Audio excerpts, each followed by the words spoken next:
Today we are incredibly excited to have the Falcons' first game of the year against the Texas Elite Spartans. The last time the Falcons played the Spartans, it was in last year's national championship game where the Falcons lost by 1 touchdown. Today the Falcons are hungrier than ever for a second chance at a showdown. We'd like to direct you out on the field where we have one of the great players in Utah history, Scott Mitchell, out to do the coin toss. Scott was a former NFL QB, played 12 seasons for the Dolphins, Lions, Ravens, and Bengals. He played at the U of U and currently hosts radio shows, including a show at KSL called Helmets Off. Scott Mitchell.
Texas will receive the opening kickoff. So prior to kickoff, we want to introduce you to 2 guys that have been around the team for a lot of years. They are Flex and Felix. They are our mascots.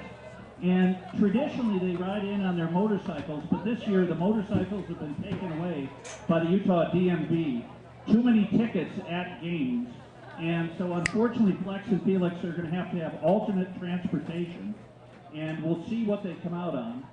Following that, we're going to get a chance to meet the Mascot Miracle Foundation Spotlight Girl, Kimmy, and then we'll be doing our national anthem. So, oh, here they are, alternate transportation. What is this? Running. Oh my gosh, these guys are not in great shape. We could be in real trouble here. Flex and Felix, thanks for coming out, and what we're going to do is we're going to get a chance to meet a special young lady. Our Mascot Miracle Foundation spotlight is on Kimmy. Kimmy is a 20-year-old with a rare epilepsy syndrome, as well as an SNAS syndrome. Kimmy experienced her first seizure when she was only 2.5 weeks old.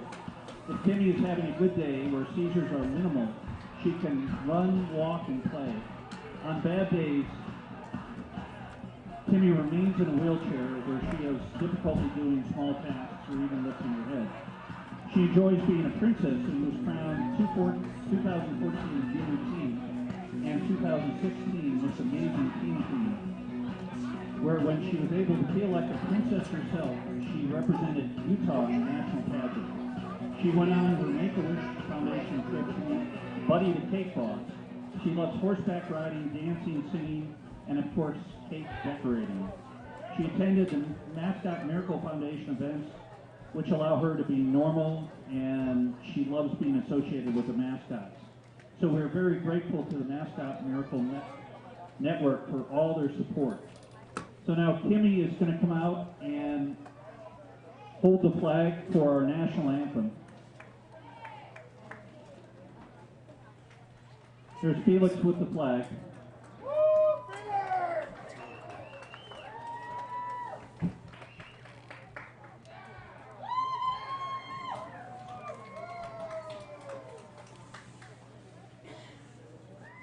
And now our national anthem, Azaria Rivas, whose sister plays for the Falcons, will do our national anthem.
Azaria Rivas, amazing job on the national anthem. That was just beautiful.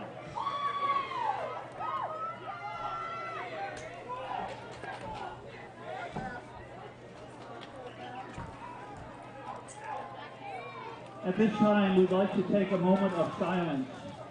OJ is a fellow athlete and a powerhouse behind the brand new league the Falcons are going to be involved with this year. She's been involved with great teams across the country and is the co-owner and the head coach of the Texas Elite Spartans. We are mourning the loss of her mother and all of those who have felt lost throughout the death, illness, or natural disasters, including the Sri Lanka bombings just a week ago. And now we'd like to take a moment of silence.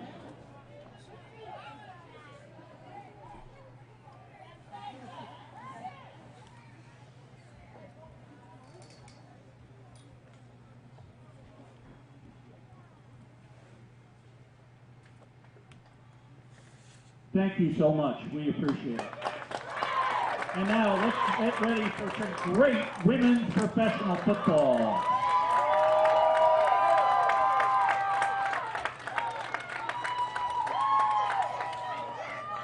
Welcome in here to Utah Falcons football, coming to you live here from Salt Lake City, Utah. We've got a fantastic matchup for you here this afternoon. The Texas Elite Spartans coming up to take on the Utah Falcons. Thank you for joining us, everyone. My name is Dane Stewart. A rematch of a championship game last year, the best of the West, and it was the Texas Elite Spartans handing the Utah Falcons a 22-15 loss. It was the first loss for the Falcons in a couple of years, a program that is 51-2, I believe, over the last 6 years. They've been fantastic.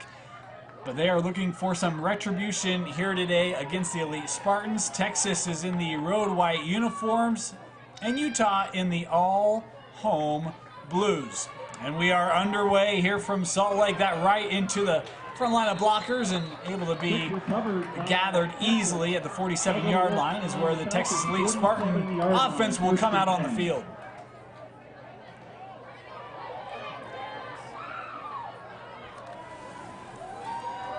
First look at Texas Elite.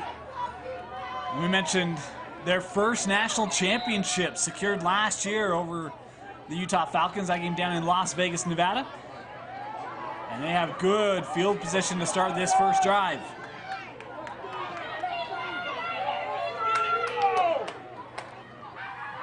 A toss, trying to get the edge.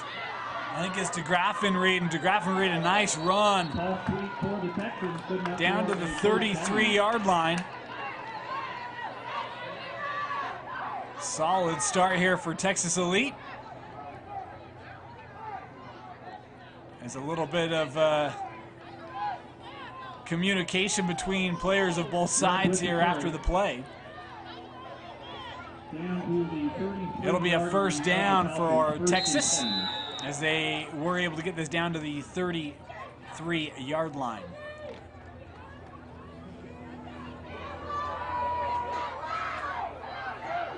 Quarterback Brittany Bushman for Texas Elite. And the shotgun motion coming across the formation. And this ball on the turf didn't get a clean handoff and looked like, I thought Texas was able to get back on. I think it was Elizabeth Landry that came across. It was, and she's able to regather. It'll be a loss of a yard on the play, but Texas able to regain the possession to keep it here. Utah nearly had an opportunity to get off the field here. Instead, Texas will live to play another down here on this, their opening drive.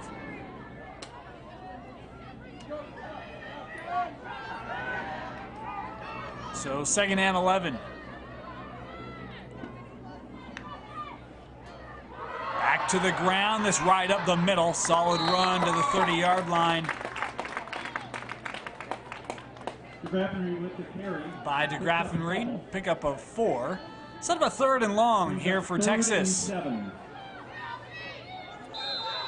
This Utah defense usually so stout. We'll talk about stout defenses here in just a moment.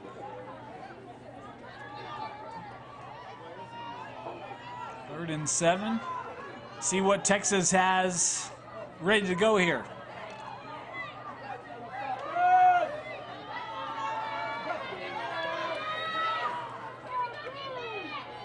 Third down. To the air for the first time, and that one incomplete. Was intended for Maria Jackson. She was looking up for the official. Wonder if there was going to be a flag. Nothing there. And it will set up a 4th down here for Texas Elite and a decision. About the 30-yard line, I would presume they would go for it. It looks like that will be the call here. First game against the Bobcats, 49-0 Falcons. Second game against it will be a 4th down try here for the Spartans.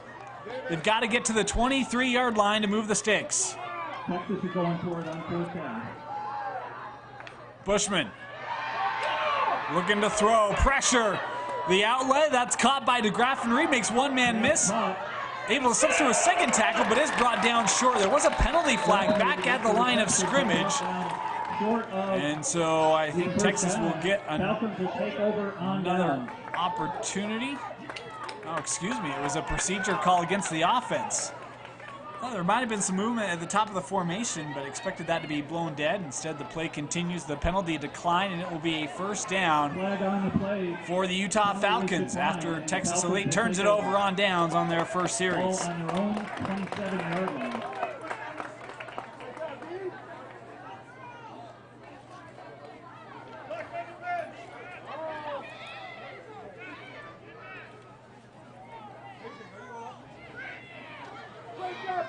So now we get a chance to see the Utah Falcons offense. Both these two offenses have been really, really good in the early part of the year. As we'll talk about Texas's offensive performance on their next drive for Utah. Scored 49 points against LA, 42 against Vegas, 54 against Denver. But today's a little bit of a different task. 1st down, and this one kept by the quarterback. It was Elizabeth Lane on the try, able to pick up a yard. We talked about, or teased a little bit about stout defenses, and Utah's defense is no joke, but how about this Texas Elite group, they have yet to give up a point on the season. 3 shutouts for the Texas Elite Spartan defense. Utah going to try to end that streak here today in week number 4. Motion by Cox. She gets the pitch, and she'll be pushed out of bounds across the 30-yard line to the 31. Gain of 4 there for Keisha Cox. Cox, a 5-year player. Also played college basketball for Dixie down in St. George, Utah.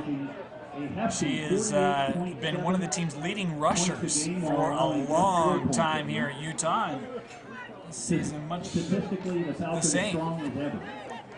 He's had a good year for this Utah offense.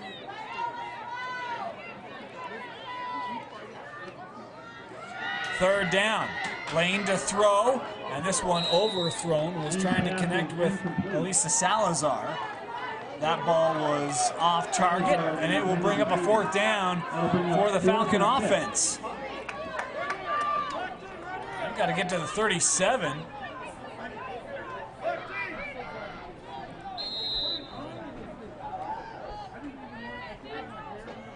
Let's see what Coach Rasmussen elects to do here.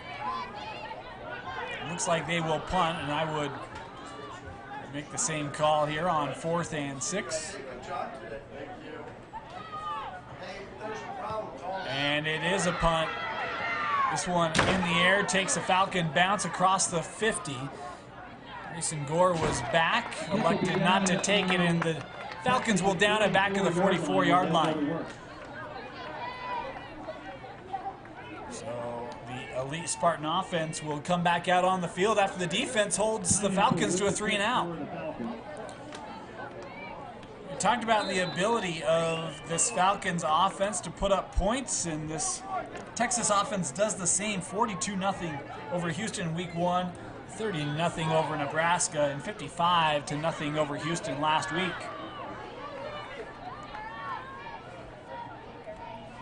On first down.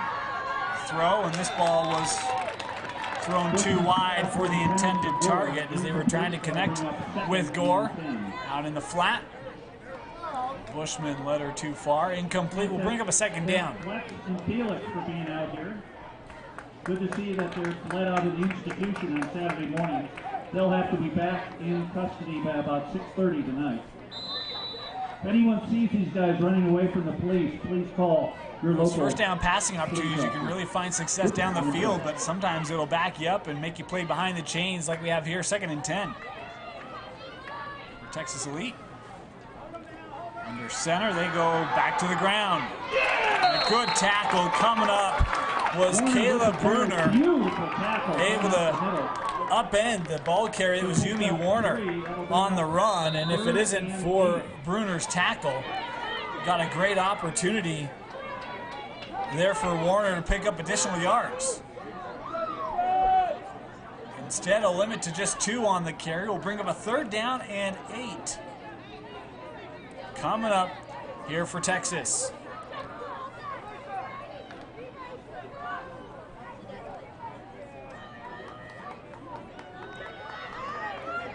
Texas has to get to the 46-yard line.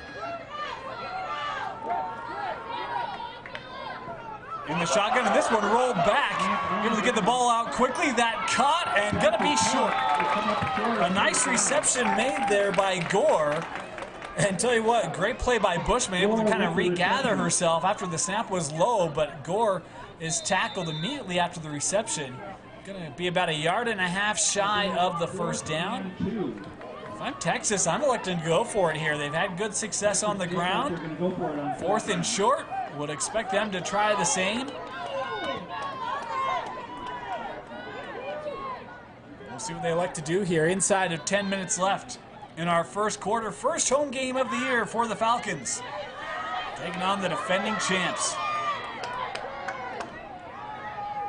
4th and 1.5 yards for Texas. High snap, able to get the pitch back. Falcons are there, flocking to the ball. They're not gonna get it. Boy, a great play by this Falcon defense to stop Texas short, and is that the play? to give this Utah Falcon offense a little bit of momentum as we have another look at it. See the toss to Warner, and just how about that play? Great job by Bruner coming over. A number of other Falcons in to make the stop, and Utah gets the job done, and now they'll be set up just shy of the 50.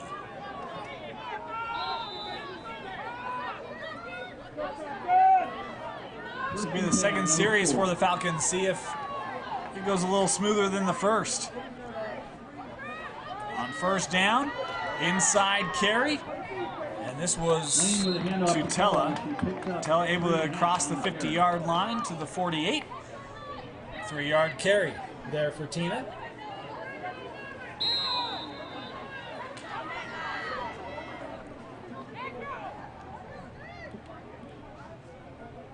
On second down and 7. Motion. And again, they try with Tella. Tella able to pick up a yard and nothing else. This Texas defensive front. Stout doing a great job locking up that dive. Griswold with the tackle for Texas. So it'll bring up another third down here for the Utah Falcon offense.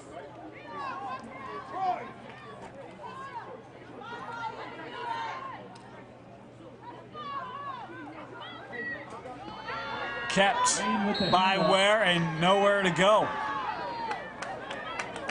Boy, how about that? I mean, this Texas defense, we've done a number of Falcons games the last couple of years and not seen anyone stop the run of the Falcons quite like we've seen Texas do just in the first 2 series here. And now given the field position, Coach Rasmussen looks like he's going to go for it here. 4th and 5, they've got to get to the 41-yard line. And we've got a penalty flag coming in. The better thing is, didn't look like there was a lot of room for, I don't know. And so a 4th down, and we will back up the Falcons here on a procedure penalty. 7:45 left here in the first quarter, no score.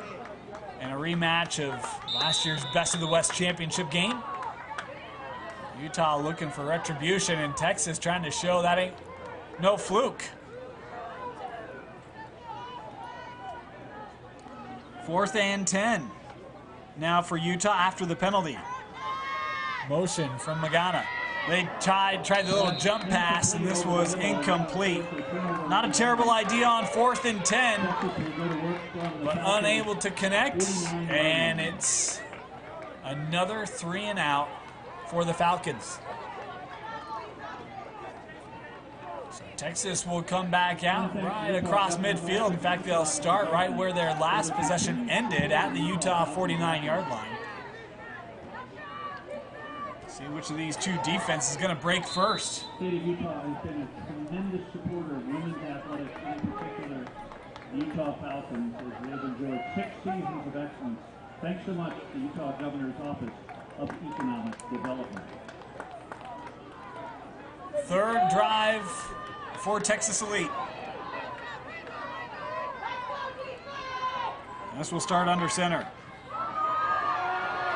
A handoff, good hole, and a nice carry, picking up 8 yards on the play that time was DeGraffenried, and she's been their best ball carrier on the day. Have another look at this one, and just that left side. Boy, great blocking up front. You see that hole for DeGraffenried.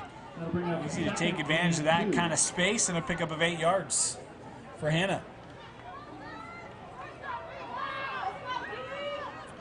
Second down and 2. Here for Texas, back with DeGraffenried, and she's hit right at the line. Great job coming up there by Kayla Bruner. She's had a stellar game defensively here just in the first half of this first quarter. Tackle for the Falcons. 3rd and a short 1.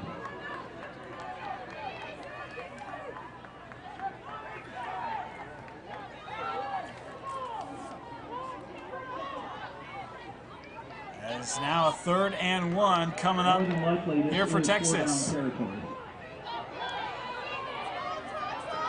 I formation.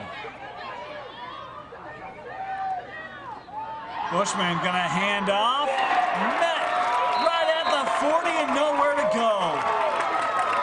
Warner with the carry, brought down by How about that stop? Bruner again with the tackle with some help. A big third Look at down this, play just that brings stuck. up fourth and long And that run. was Bruner coming up again after Minix had gotten there to slow up the ball carrier. No gain on the play. 4th and 1 coming up for the Spartans. Can the Falcons do it again?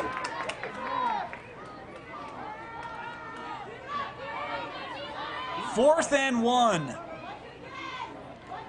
The toss, trying that left side, first down for Texas. Up the sideline, cutting back in. It's Gore to the 10, the 5, touchdown Texas. And the first points of the ball game come on a 4th and 1 for the elite Spartans.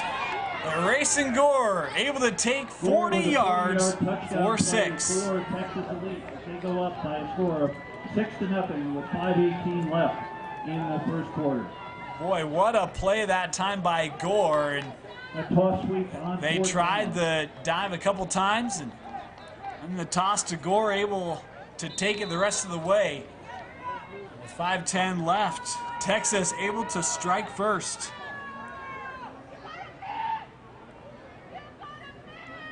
The point after try here for the Spartans. Hold is good, kick is up, and it is good. 7-0, the Texas lead here, 5:18 left in our first quarter on the run by Racing Gore. 5:18 left to go in the first quarter.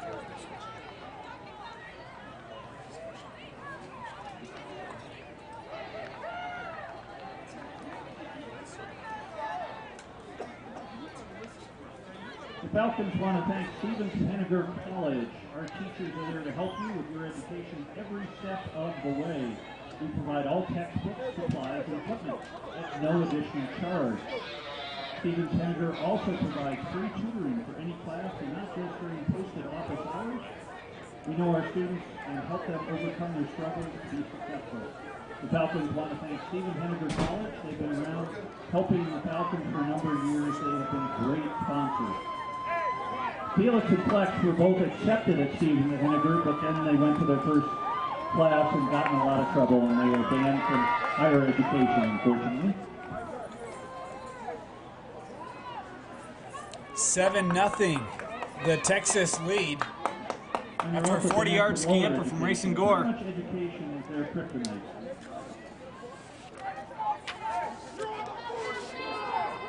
And see if this Utah offense can find itself. Boy, a little miscommunication on the special team side for Utah, able to get reset before the kick. And this one, a squib. Picked up by Iono, back in the 16-yard line. Boy, lots of blocking near side. Iono really has 2 people to beat. Going to be wrapped up at the 36-yard line, but a great return after it looked like a ton of space there for Tasha Iono. And good field position here for the Falcons to come out. Beautiful open field.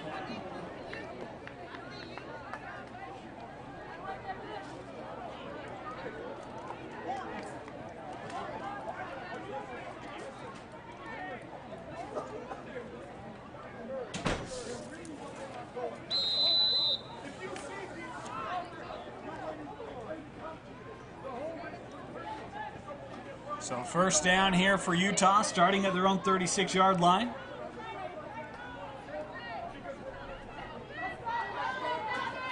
Elizabeth Lane under center to start the drive. Option, Lane waiting for blockers and nowhere to go. Nice job by that Texas Spartan defense. In fact, you look at this and it looks like it's Olivia Griswold, number 6.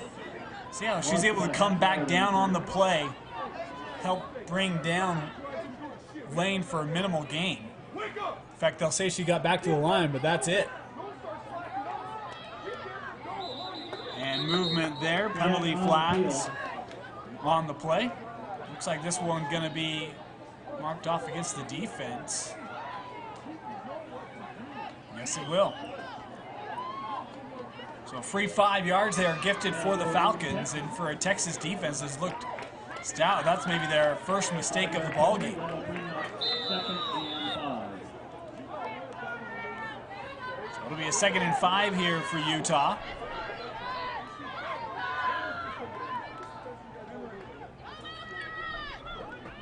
Lane keeps it. Just tripped up as she was trying to get through the line of scrimmage. Had good blocking on the play, was even following the dive. Looked like could have been a nice gain there for Elizabeth Lane. Have another look at it. You see her just follow right up the middle. Feet just got tangled up. So 3rd down and 2 here for the Falcons, looking for their first down of the ball game.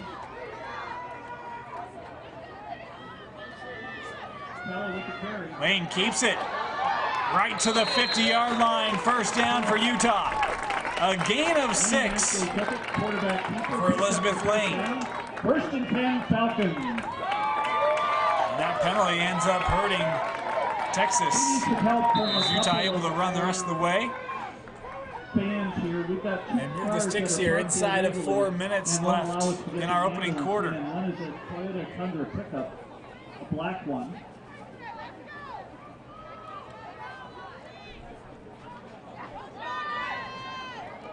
Trap here. Iono trying to get around the edge. Boy, and couldn't do it. Great job of staying home, trying to get a number. Well, it's just tough to see. My apologies to the Spartan defense. It's a great job of staying home. It might be Angelica Grayson, who was just waiting for that to come and able to bring down Iono for no gain.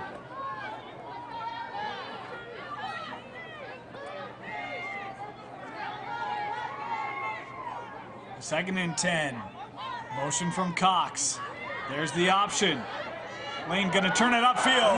Room for Elizabeth Lane. Inside the 30. Lane gets popped to the 26, but a huge gain coming for Elizabeth Lane on the option. 1st down, the Falcons are in business.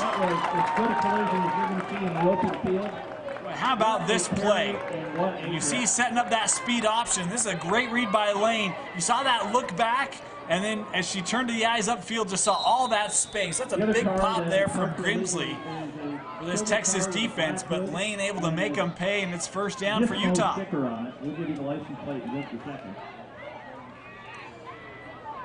A little delay on the handoff there at the mesh point, but back able to take it up for a gain of 3, maybe 4 yards. License plate Utah. Ben Minnick's on the carry there. And if you could just please move your cars, we will be able to get the ambulance in here. Thank you so much. It'll be 2nd down here. Minnick's with the carry for the Falcons. Brings up 2nd and 6. As Utah still looking over, trying to get their offense set here. By the way, those 2 cars are parked in the northeast part of the most productive drive of the Falcons. Option near side. Oh boy, just closed down upon. Tell you what, this Texas defense is quick. We'll get another look at this replay. Good team effort on the play as Gore came up to help make the tackle. But I mean, you see the players down. I think that is Gore who's able to get up quickly and just come back to help make the tackle. Timeout on the field. I want to take a moment here just to thank some of our sponsors. Hey, if you're a train or a travel fan, you know, there's a special year coming up this year, the 150th anniversary of the driving of the Golden Spike. Of course, that occurred here in the great state of Utah. And the Utah Station Foundation has a special offer for you, a limited edition coffee table picture book telling the beautifully illustrated story of the building of the railroad. You can purchase this book at the unionstationfoundation.org. And you even get a free little bonus, a chance to win a $100,000 or not a Spitfire convertible car. The Union Station Foundation is investing in the Utah State Railroad Museum, inspiring the leaders of tomorrow with the stories of the past. Again, go to the unionstationfoundation.org. Check out their brand new book documenting the 150th anniversary of the driving of the Golden Spike. But in our opponent thanks to the Union Station Foundation here for sponsoring Utah Falcons football. Coming out of the timeout, Falcons trying to answer. The touchdown is just scored by Texas. And Lane quickly turns this up the field, still on her feet. Well, that's a good run by Elizabeth Lane. Pick up 5 yards. She's going to be shy of the first. 4th down and about 2 here coming up for the Falcons. Inside of a minute left here in the first quarter.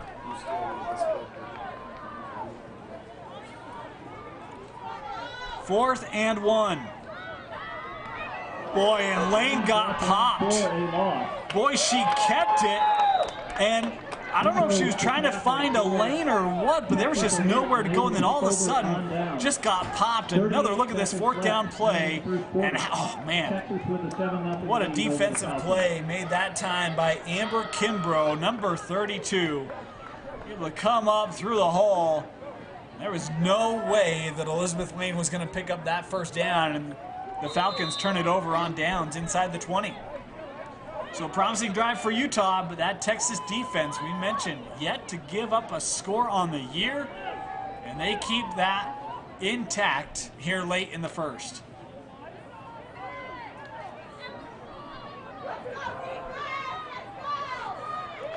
So the Spartans will start on their own 17-yard line. To the ground, DeGraffenried, and a nice cutback, tripped up just past the line of scrimmage. There's Bruner in on the tackle, number 4 for Utah once again, making another defensive play. Bruner's just been so good today for the Falcons.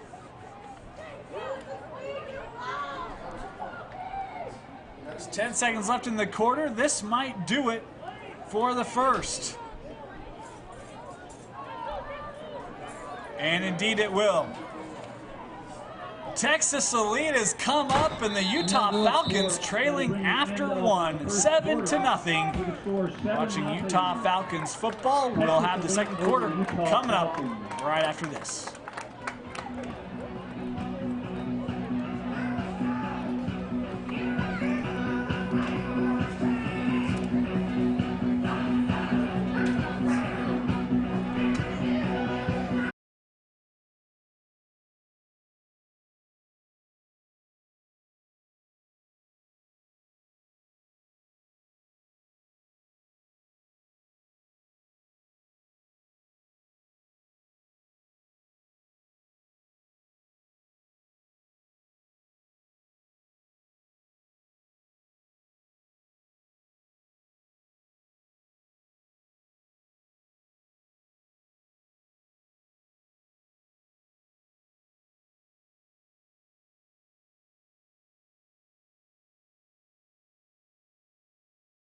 Next level.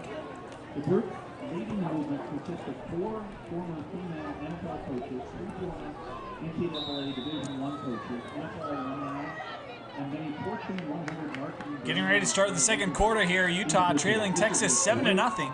Women's conference. Spartans just made a nice stop on 4th down. Is this pass thrown?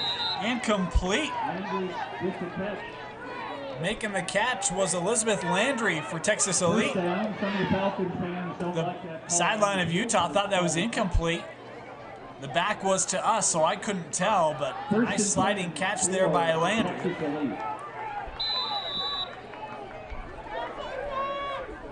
That's Texas with a 1st down up to the 33-yard line. I think that's the first completion we've had today on either side of the ball.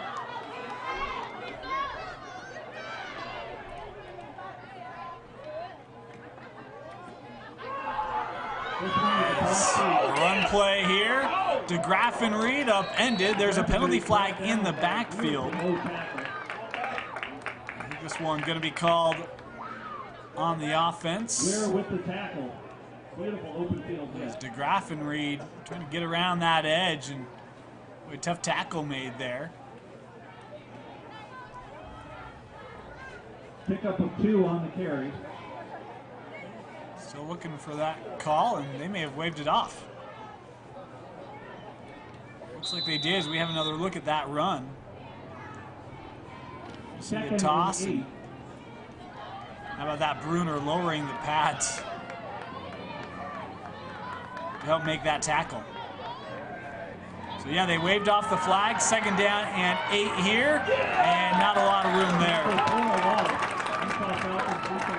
Great job by that defense coming up for Utah. It was Memory Ware in on the stop for the Falcons. See, it was not Ware. My apologies. Ware was there. But a nice job there right at the line of scrimmage to limit the gain here for Texas Elite. We'll bring up a 3rd down and a long 8 here for Texas.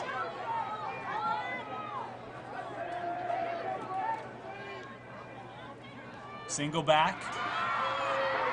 Bushman to throw. Gonna come near side. And that ball right through the fingers of Landry. Oh, man, she was open. That was a well-thrown ball. And Texas now gonna have to deal with a 4th and 8.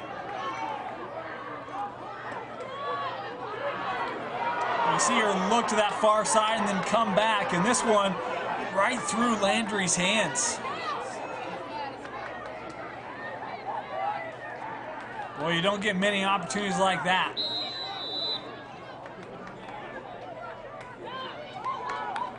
It'll be 4th down, and Texas looks like they'll put it away.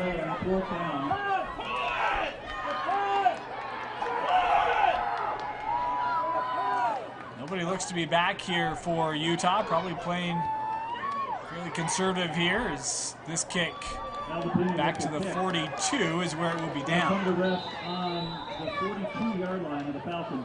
So the Falcons offense will come back out here, starting at their own 42-yard line, trailing Texas 7-0. Of course, we'll be back here next week. Utah, the first couple of games of the year, have started on the road. They've got a 2-game homestand. Next Saturday, come on out here to Cottonwood High School in Salt Lake City. Come watch the Utah Falcons next Saturday afternoon. It should be another good matchup. New league for the Falcons this year. Have transitioned over to the WNFC. 15-team league right now. 5 undefeated teams in that league. Utah and Texas, 2 of those. One of those will no longer be undefeated after today.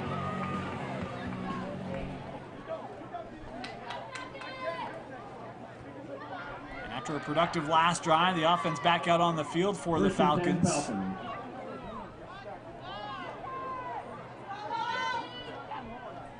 And this ball fumbled. Or no, it wasn't, excuse me.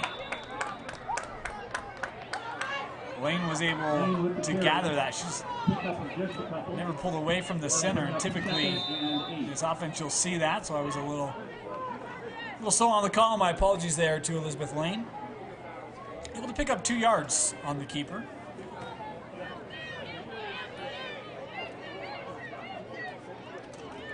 On 2nd and 8. Option, the pitch. Looking for a little lane here is Cox. And Cox able to get up to the 41-yard line. A difficult 2 yards there for Keisha Cox. You see, played really well. That end Griswold comes up, forces that pitch immediately, and then it just becomes a straight game of contain on the outside. And the defense for Texas, including Tracy Williams, they're ready to make the tackle on Keisha Cox. 3rd down and 6 for the Falcons. They've got to get to the Texas 48-yard line. Lane to throw over the middle, wide open and caught. Sarah Galicia. Might be Galika. My apologies on the name pronunciation. But how about this throw by Lane? We'll find number 10 over the middle. Gets stuck immediately by Grimsley, who's had a couple of impressive hits today. But a nice 1st down for Utah. They go back with Tella. Tella up the middle, still on her feet inside the 30. Tina Tella to the 24-yard line. Boy, you're able to move the sticks through the air, and then you come back with a dose of Tina Tella. And Tella just slipping through tackles, and Utah once again just outside the Texas 20-yard line. And a timeout here going to be taken by that Texas defense with 10:15 left here in the second quarter. Timeout, Texas. Take a timeout to think about that play. Girls on the Run will be our next home game weekend. Girls on the Run is a 501c3 nonprofit organization dedicated to creating a world where every girl knows and activates her limitless potential and is free to boldly pursue her dreams. The Falcons will have a booth set up at their 5K run on June 1st, so come out and show your support. Girls on the Run. Utah Velocity Cheer will be here for all our home games. Velocity Cheer is located in Salt Lake and Taylorsville. Their program is both educational and fun for youth of all ages. Thank you, Velocity Cheer, for supporting your Utah Falcons. Christy is up in the booth today, and she has been tremendously supportive and helpful. If I get any names wrong, blame it on Christy.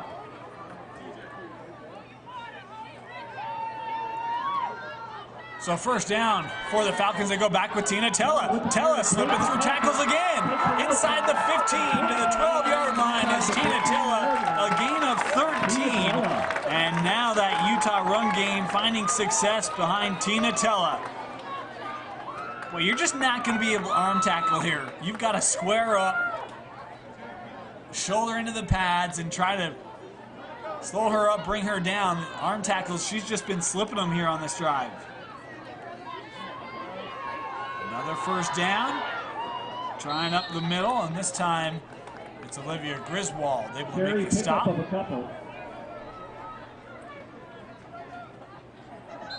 Tella picking up 2. It was Tella again on the carry, a gain of just 2 yards. Ball just inside the 10-yard line of Texas.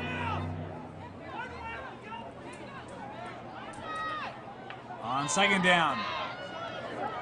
The pitch. Trying to get around the corner. Touchdown, Utah! Keisha Cox with a 10-yard carry. Boy, Elizabeth Lane, she paid the price for that one. It is not easy to be an option quarterback. Keisha Cox going to get the glory, but Lane, boy, she is just as credit-worthy of that touchdown for the Falcons as Utah trying to tie things up here.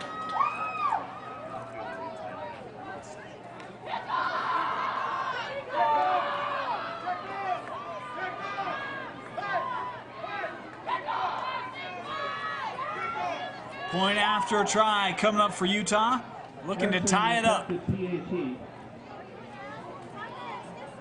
Erickson, the kick is up, and this one is no good.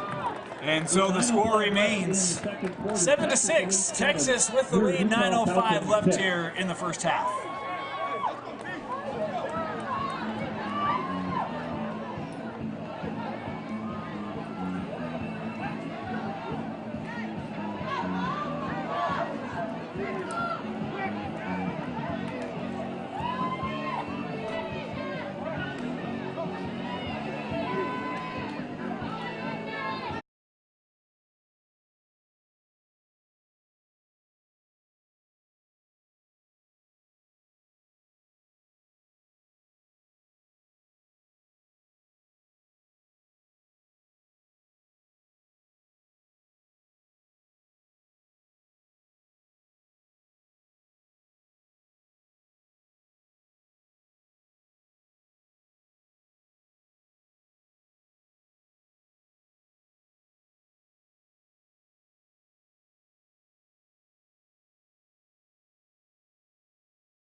Erickson to do the kicking duties for the Falcons. Should be kicking from her own 35-yard line. 9:05 left here, first half. 7-6. The advantage for the visiting Texas Elite Spartans. Is this kick back inside the 20, fielded by Maria Jackson for Texas Elite. Bringing it near side. Has some help. Landry, the leading blocker. Boy, and Landry cleared a couple of Falcons as the return from Jackson brought up to the 44-yard line in good field position here for Texas coming out.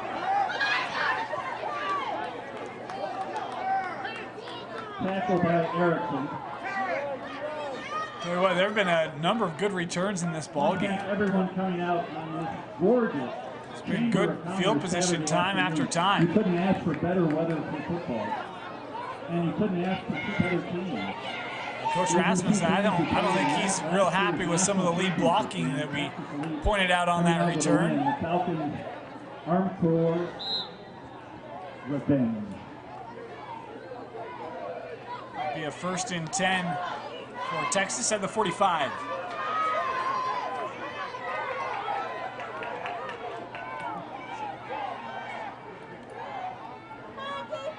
And Texas late getting out. 11th player that was a little late to the formation. They toss it back. DeGraffenried trying to get the edge, couple blocks, and penalty flags coming out.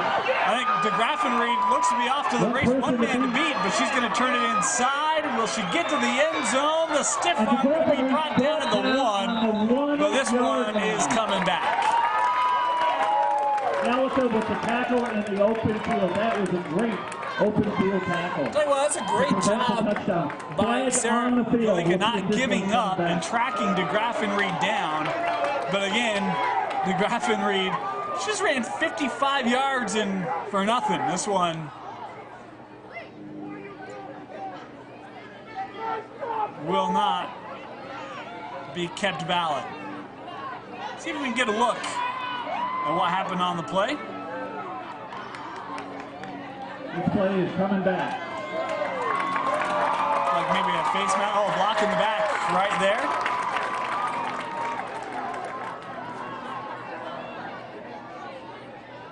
Again, we talked about Galika and given the rundown here. Just able to track down DeGraffenried.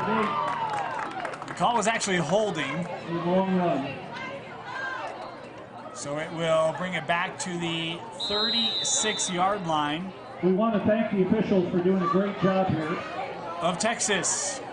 So instead of 1st and goal from the 1, we'll have 1st and 19 for Texas Elite here. 8:25 left in the second quarter. 1st and 19 for the Texans. Shotgun formation for Texas. Looking to throw. Covered pretty well. Boy, caught. Made a defender miss. And it's a 1st down gain by Gore. Boy, she has been stellar today for the Texas offense. On 1st and 19, Texas able to convert. That fake toss and stepping up in the pocket, Bushman. Good throw, and then Gore made the defender miss and able to take this down to the 42-yard line here in Utah. May 4th at 4 p.m. against the Denver Bandits. You can buy tickets from your favorite athlete or versus via Venmo. So 1st down for Texas. Trips to the top of the screen. Bushman operating out of the pistol. Bushman looking for somewhere to go with the football, trying to lead it out for Landry, and this was beyond her. Good coverage on the play by Webb, who was right with Landry. Landry kind of called off the route, in fact. Excuse me, that was Rebecca Winberg that was in coverage. Winberg, a rookie from Sweden, been in the States for 2 years. With good pressure on the coverage there by Winberg, the Swede. Second down here for Texas. Now you see trips to the bottom. Back to the ground. Boy, big hole there for Yumi Warner. She's able to surge ahead for a gain of 8 yards. 6. Tackle for the Falcons. Third down and medium. Correction, a pickup of 6. That'll bring up 3rd and 4.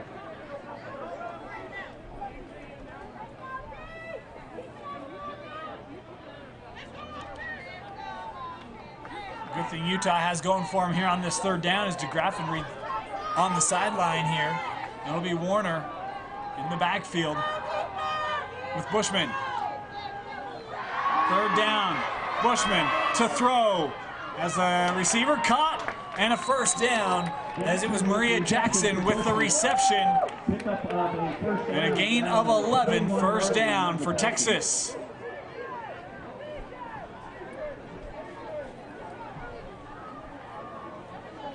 And starting to see Texas now finding some success through the air. A couple of nice throws from Bushman. On this drive in particular, as DeGraffenreid checks back in here. And Hannah's just been spectacular today.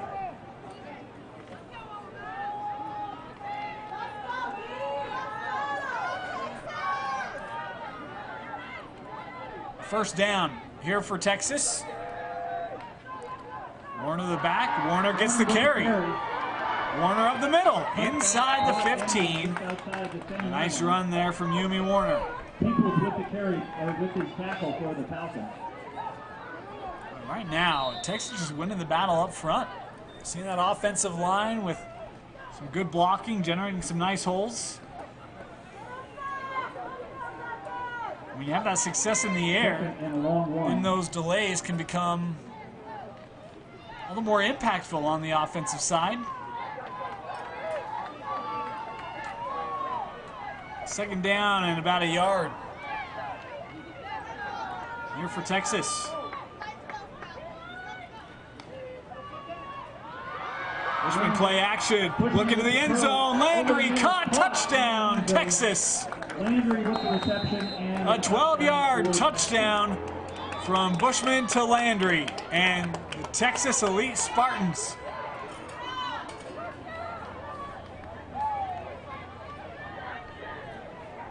Able to answer it. Now we've got a coach out talking to one of the officials. I'm not quite certain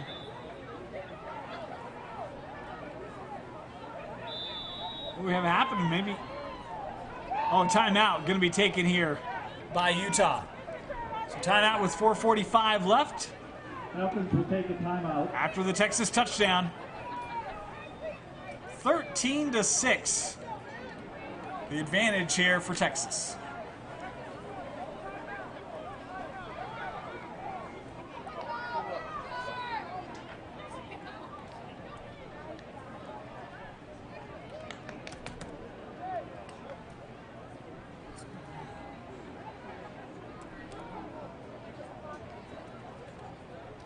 Valdepino with the PAT attempt.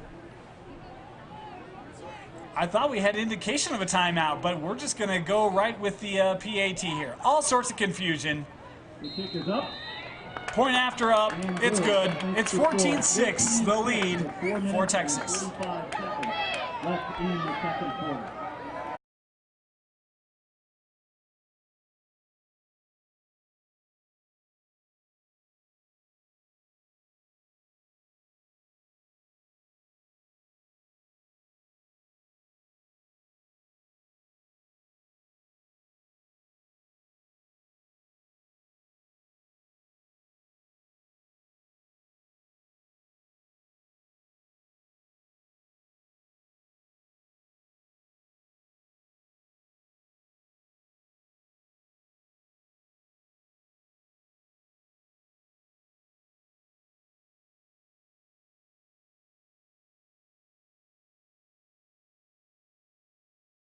End zone. We're looking forward to seeing you during. All right, so my apologies.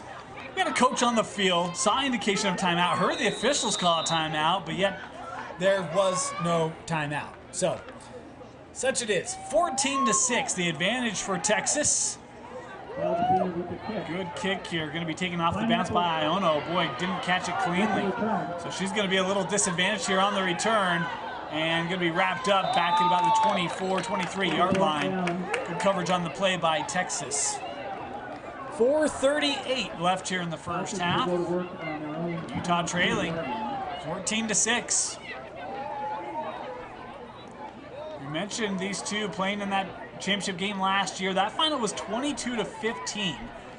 And I didn't know much about that Texas team, didn't see that game, but Utah was scoring at an impressive clip all year long until that championship. And you know, even this year, we talked about how good Utah's offense has been, and Texas surrendered just the 6 points. They've done a really good job against the Utah offense so far. Utah, the last two drives, have been able to get down the field. Just 50% in the red zone today are the Falcons. Lane operating under center. As Lane will throw here on first down, and that incomplete. But we should mention, and not that, you know, moral victories in sports, typically, you know, no one really loves that, but Utah has scored on Texas. First points given up, we mentioned that earlier. They had not surrendered a point. And yet Utah able to find the end zone in their last drive. See if they can make it their last two drives here. Second down. So reset.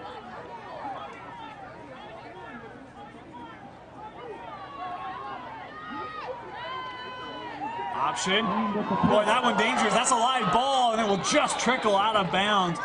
Boy, fortunate that time.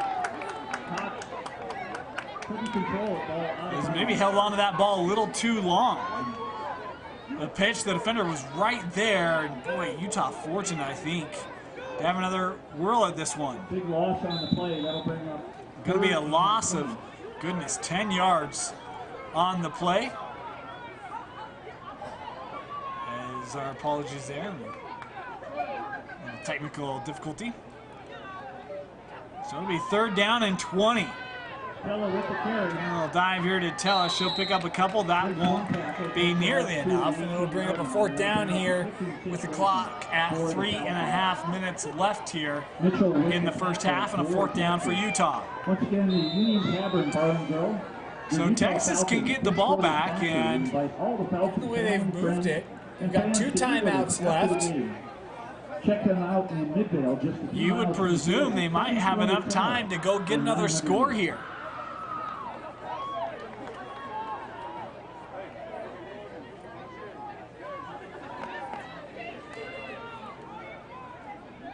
Utah to punt. Pineapple with the kick. Kick it off. Gore going to be able to catch that off the hop. Gore has the sideline, pushed out of bounds at the 33. And indeed, Texas will have great field position. 2:53 left here in the second quarter. Texas football on the Utah 33, leading 14-6. Texas Elite will have their best field position of the afternoon on an opening of the drive. They'll go to work from the 33-yard line of the Falcons. Plenty of time left, 2 minutes and 53 seconds left in the second quarter. Once again, I want to encourage the Utah Girls Tackle Football League players to meet your coaches in the south end zone. That would be the end zone opposite of the north end zone.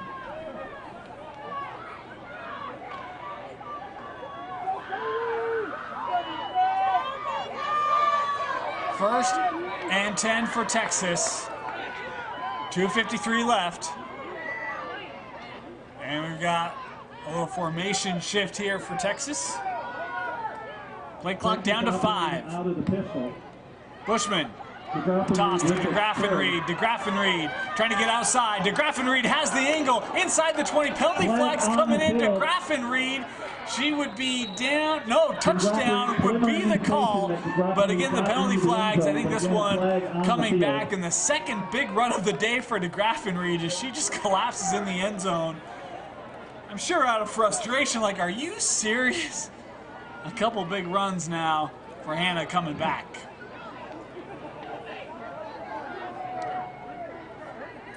And for Utah, that is her second long run of the afternoon. Could have been negated by a penalty. two-possession lead for Texas. And instead, they're going to have to come back. All the way back. Another big break for the Falcons. Trouble written all over. Everybody on the outside kind of crashed in, and that boundary wide open for DeGraff and Reed. I understand her frustration. Going to be a costly penalty. A loss of 11 on the play for Texas. Attention, Barocco Jolly. Please wave to the crowd.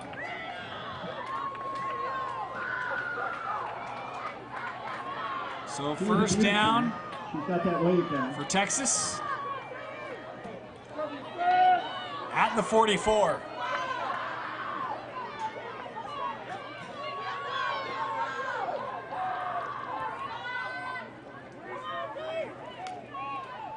Bushman looking to throw.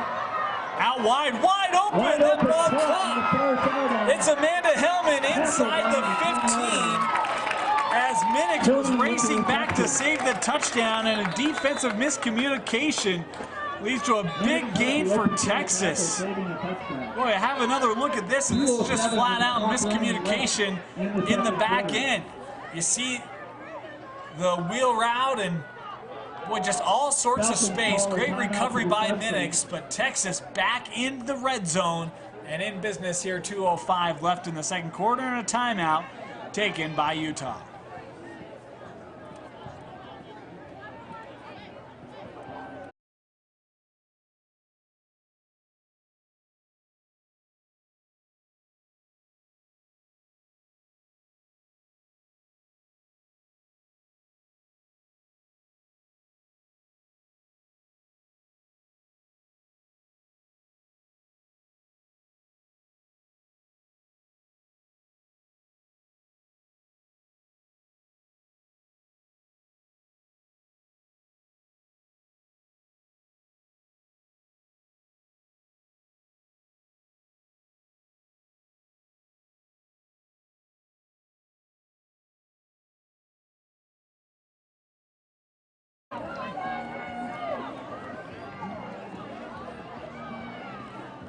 Coming out of the Utah timeout. This is a huge final 2:05 left here in this first half. Can the Utah Falcons defense get what would be a really important stop here?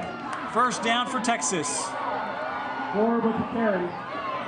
Gore moves up for a tackle. Gore to the end zone. Touchdown, Texas. And another flag on a crucial play for Texas. As a penalty flag, excuse me, I didn't see that, but this one looks like it may be coming back. Looks like it. So take the points off the board. Holding once again against Holding. Texas. Going to be the call here on Texas. So Utah, boy, will they get another big break. The penalty will back up Texas, and now a timeout going to be taken here once again. Timeout on the field.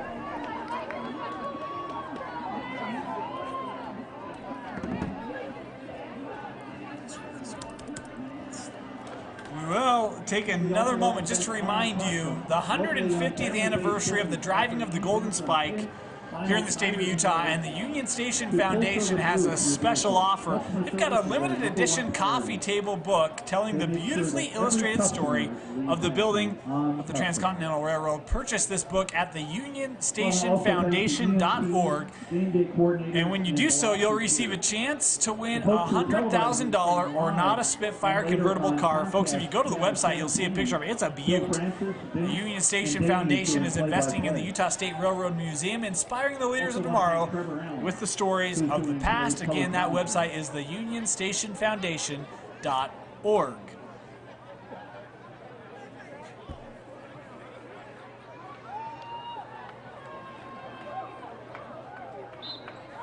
Minute and 56 left in the second quarter. 1:56 left on the clock.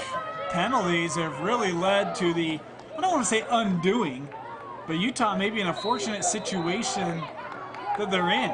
Penalties have certainly stalled some of the effectiveness of Texas, though they've been able to overcome most of them. Can they do so here late in the half? The Utah defense, meanwhile, trying to make a couple big plays to keep this a one-possession game. The crowd trying to do their part. 1st and 20. Bushman, play action, looking to throw. That ball caught and tackled down at the 6-yard line. As again, it was Hillman with the reception. She had the big gain on the pass earlier on the drive. As Hillman was able to find some open space, you see right there. Good reception by Hillman. 2nd down and 5 yards to go. Minute 24. Shotgun formation for Bushman. Surveying over the middle, slant, and that incomplete. Incomplete pass in the end zone. Great defense by Boy, Iono, I think, was there on the coverage. Minix broke up the pass. That'll bring up 3rd and... As we have another look at it. This is going to come from the top of the screen here. Watch the slant from Jackson, and it was Iono just able to get the paw in there and rip it out. It's a great defensive play to keep Texas out of the end zone. 1:13 left, 3rd down coming up for Texas Elite.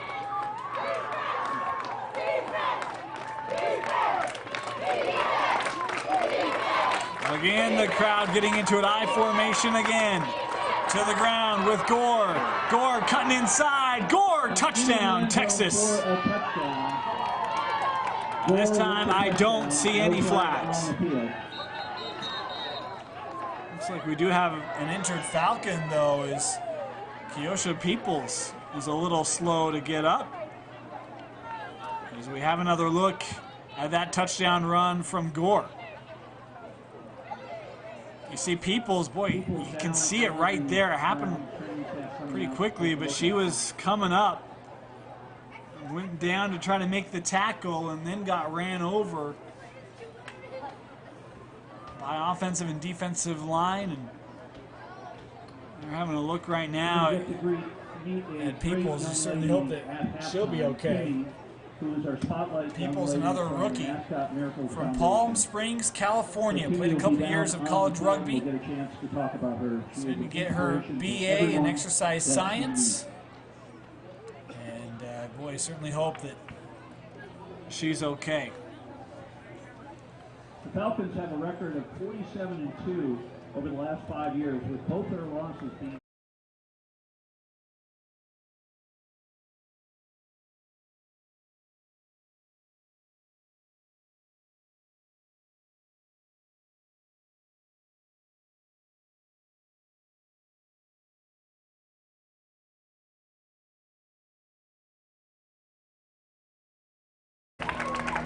Peoples had to be helped off. Certainly hope that she'll be okay. Meanwhile, Texas here to try to convert the extra point. Hold is good. Kick is up. Kick is good. And it is 21-6. The Texas lead here with 1:04 left in the first half. In the second quarter.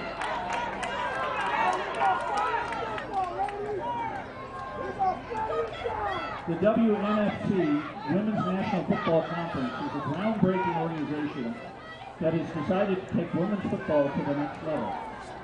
The group leading the movement consists of 4 former female NFL coaches, 3 former NCAA Division I coaches, NFL alumni, and many Fortune 100 marketing and branding and sales experts helping women's football go to the next level. The Women's National Football Conference. Texas to kick off.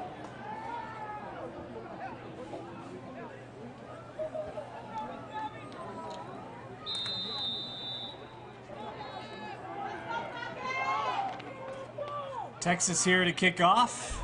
leading 21-6. And Iona will catch this one cleanly at her own 20-yard line. Utah looking for a nice return. Iona through the line. Iona across the 50 and brought down to the 31-yard line. And a big return. Iona with 54 seconds left. Utah in business. Of your Falcons.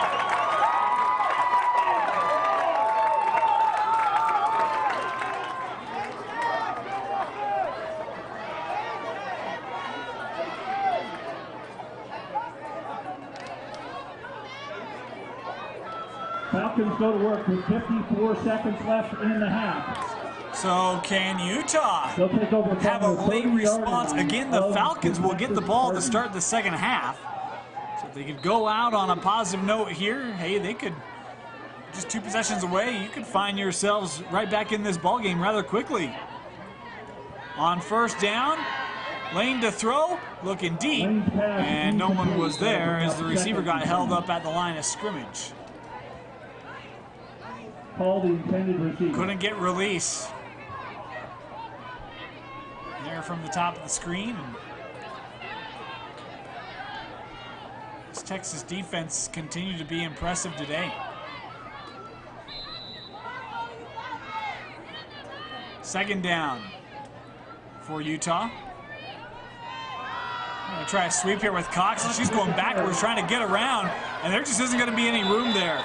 Chase given by Griswold, and then Landry comes up to make the play, and Utah going to lose yardage here on the run from Cox. And you see right here, the moment that Griswold gets that angle and forces Cox back, you know that one probably isn't going to go for much of a gain, and in fact, it's a loss of 4.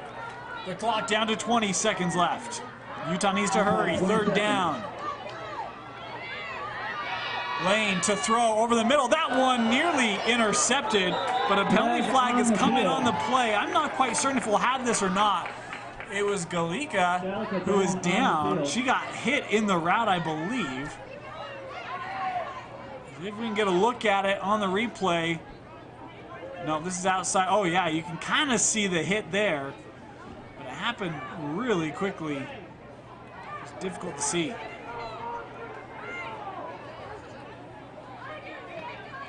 Andrew pleading her case. She's using diagrams. Player here. Andrew trying to convince the official of the Is that an overhead projector she's using?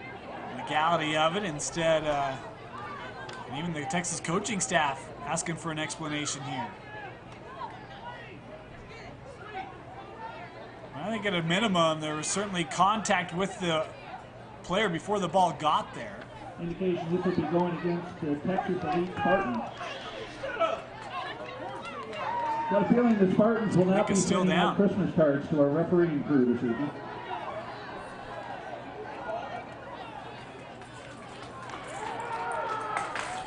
So this is going to be a costly penalty. He just marked it off down to the 19-yard line. Remaining in the quarter. So it will be a first down with 12 seconds left, and leaking out up and on the sideline for Utah. It's a good sight for Falcons fans.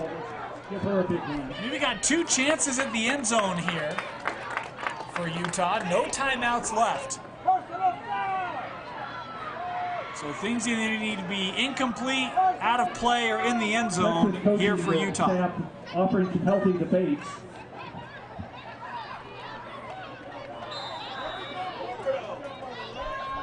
Lane under center. Lane looking to throw. Boy, has wide open. Caught at the 3. Touchdown Utah. Rebecca Winberg. A 19-yard touchdown reception. And Utah with a huge touchdown here late in the half. Scored 21-12. One, I didn't think Utah had a timeout left, but I think Coach Rasmussen called for one and was granted one. Now the question is, with it 21-12, you would expect potentially considering going for 2 here.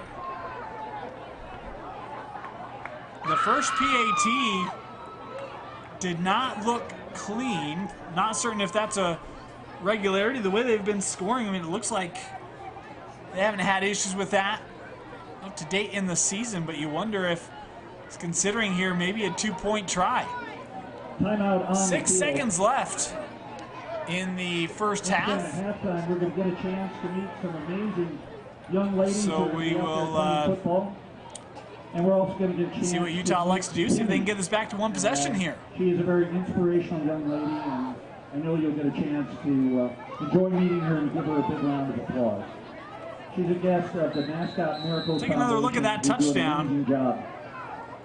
And I know watch right there, right at the top, able to kind of mow through the defender there a little bit. I think the officials just deeming that was more incidental contact. Falcons going for two. And it will be the Falcons going for 2 here.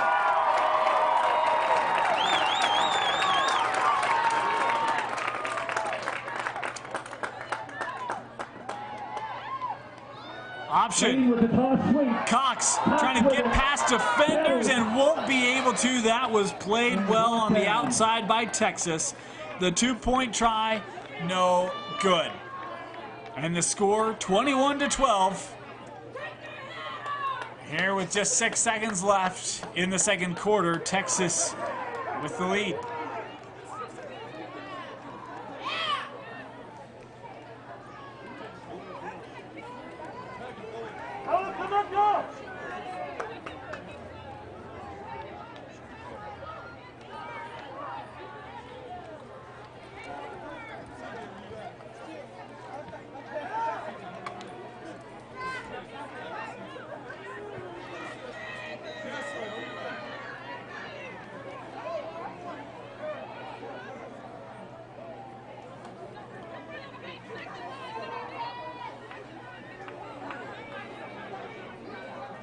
Utah here to kick off.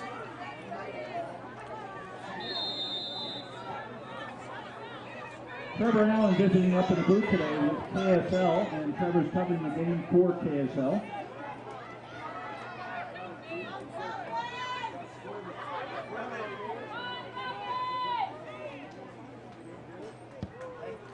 Good kick. Boy, that cut off the rope. And just running out of bounds. We'll have 3 seconds left on the clock. A play to come here for Texas. Well, the big story in the first half are a couple of crucial penalties that really hurt Texas Spartans. They had 2 runs in for a touchdown that were taken back and a long game that would have been down. So Texas will have first down at the 49-yard line. 21-12, 3 seconds left. Have 1 play left here, barring a defensive penalty. With the final play just about to happen in the first half. And again, stay tuned. At halftime, we're going to see some great young ladies playing Interesting football. to see if Texas tries to go for it here, if they'll just take an aim. I presume they go for it. Utah figuring the same thing. And to prevent defense here to close out the half. In a defense designed to prevent the long play. So from their own 49-yard line. Bushman back to pass. Bushman going to throw near side. Too tall for Landry, and with that the half will come to a close. Texas Elite behind a pair of touchdowns. Son Gore leads the Utah Falcons 21-12 at the half.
Welcome back. Start of the second half here with the Texas Elite Spartans leading the Utah Falcons 21-12. Utah got a late touchdown, able to get back to, could have been one possession, but the two-point conversion was no good, and they find themselves trailing here by 9 to start the second half. Dane Stewart here, joined by Trevor Allen. And Trevor, interesting first half here, an unfamiliar situation for the Utah Falcons here to start the second half at home. Yeah, you definitely got to give credit to Texas. They came out with a really good game plan, but you also got to look at the Falcons. There was a lot of things they didn't do right, and the coaching staff, you can bet definitely we're making those adjustments in the locker room. Iono going to pick this up off the hop, and a missed block might end up costing. No, able to slip past the first before Iono taken down at the 29-yard line. So the Utah Falcons offense will come out. We mentioned late in that first half how important it would be to get points just inside that 2 minutes after they had that big return, or I guess 1 minute. And they were able to do that. Now they get the ball to start the second half, and they can get back to within one possession here with points on this drive to start the second half. And really, what you got to do is just come out and know that you have to get the ball in the end zone, continue the momentum you had going into the locker room. See if you can get some more points on the board, because they've been few and far between in the first half. And really, this Texas defense, I mean, Trevor, I mentioned it a couple times in the first half, had not given up a point on the year coming into this ballgame. Utah has scored a pair of touchdowns. One was off of a short field, the other was off of a good long drive. But Texas right now, you could argue they haven't played like they have up to this point in the year either. Some things that they could certainly work on here in the second half, and penalties might be one of them. Yeah, definitely. They had three touchdowns called back for penalties, and but obviously they were able to score later on those drives. So Utah will start at their own 29-yard line motion, and this one kept by Lane. Lane now turning upfield across the 30 to the 33 before being brought down, a gain of 4. When I was down on the field in the first half, the coaching staff was talking to Elizabeth Lane whenever she was on the sideline and just telling her to try and find the right reads in that triple option, and that's basically the whole offense, trying to find the right reads and trying to be able to attack the gaps. One of the tough things, I mean, you look at some of the ends of this Texas Elite defense, they have been all over and active, and so important to get those runs up the middle when those reads are there. Here's Tella with the dive. She'll pick up another 3, maybe 4 yards on the carry. She's had a nice first half here when Tina's gotten the carry. Yeah, as long as they get some good blocking up front, and that seems to have been a problem, because if you look at Texas's D-line, they're really stout up front, been really creating havoc on the offensive line for the Falcons. So third down, 3 yards to go here for Utah. It just seems, Dane, that all they're trying to do is just chip away, and trying to find that one big run, and hopefully they can come up with that on this drive. Tella. That ball come out. It looks like it's Texas' ball, according to them. Well, Tella doesn't have it. She just got up, and it is Texas football. So a third down, and the ball came out. Let's have another look, see if we can see the fumble here. So you're going to give it to Tella.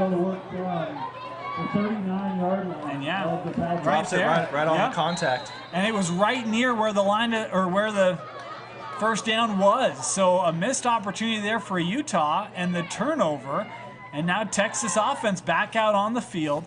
And really after that first quarter, this offense has been really, really good for Texas Elite. As long as they can, keep the flag in the referee's pocket and not being able to cause penalties. They start with a run here, and this is DeGraffenreid. And DeGraffenreid, boy, she is the back that you just do not want to see coming your way. A pickup of 9-10 yards here on the carry for Hannah. Dane, I really don't want to make any type of comparison to the NFL, but does that seem like trying to bring down Gronk? She is big, and she has really good speed, and her vision as well. I mean, if I'm Texas, I'm running her 20-25 times a game. And we've seen her that's get kind around of on the low end. Right. We've seen today in the first half her get around the edge. We've seen her up the middle. Just a good physical back with great speed and just tough to bring down. It is a first down here for Texas. DeGraffenreid still in the backfield, and she will get this carry. Ran into her own blocker and brought down after a gain of just 1. I wonder if the coaching staff for the Falcons really, I know that they created a game plan of how to stop her, but the problem is that you've got to go for the legs. on that. That isn't one of those things where you try to go body-to-body tackle. You got to go for the legs. Well, the tough thing if you're Texas is like, look, yeah, we have DeGraff and Reed, but we've also got Yumi Warner. We've seen her with a number of carries today. The ground game for Texas, they got a lot of options to line up in the backfield. And then even through the air, they've been efficient today as well. They've had a couple of missed targets as well, but this offense, boy, no wonder they were able to beat Utah last year in that Best of the West and one of the still remaining undefeated teams here in the WNFC. Second down, the toss. This is DeGraff and Reed. Landry able to get the corner for her as DeGraff and Reed will run out at about the 24-yard line, a pickup of 4 on the play. I wonder if you even start putting a spy on her whenever she has the ball. Just, you know, always keeping an eye on her because she's getting into open space, and you know, credit to, you know, Texas's play calling. They're putting her in those positions to get open. Yeah, I think the question would be, do you have a defender who's big enough and quick enough to man up / spy her? And I don't know if Utah has that. Yeah, it's not looking like it, at least right now. It'll be a 3rd down and 5 coming up here for Texas. This drive started after the turnover. And Texas, I think they've scored on their last 2, maybe 3 possessions, trying to keep that streak going here to start off the second half. Bushman, the toss to DeGraff and Reed. And DeGraff and Reed able to slip through 1 tackle. First down for Texas is DeGraff and Reed knocked down at the 17-yard line. But it is enough for the first, a gain of 7. Yeah, there wasn't really any way that open. I think it was the linebacker who came. You know, she didn't come in with the right, you know, with her hips square. And painted a very special. Have a look at the replay, Trevor. Look at that. That is gorgeous. Right there. Yeah, right there. She was the shot. She was trying to go body tackle, and obviously the step on was really good too, right there. Minix had that opportunity, just couldn't bring her down. It is a first down. Afternoon, so much better by having you here. Thank you so much. You just got to see if you can get any kind of fire in that Falcons defense, because it just seems like they're just going through the motions right now, Dane.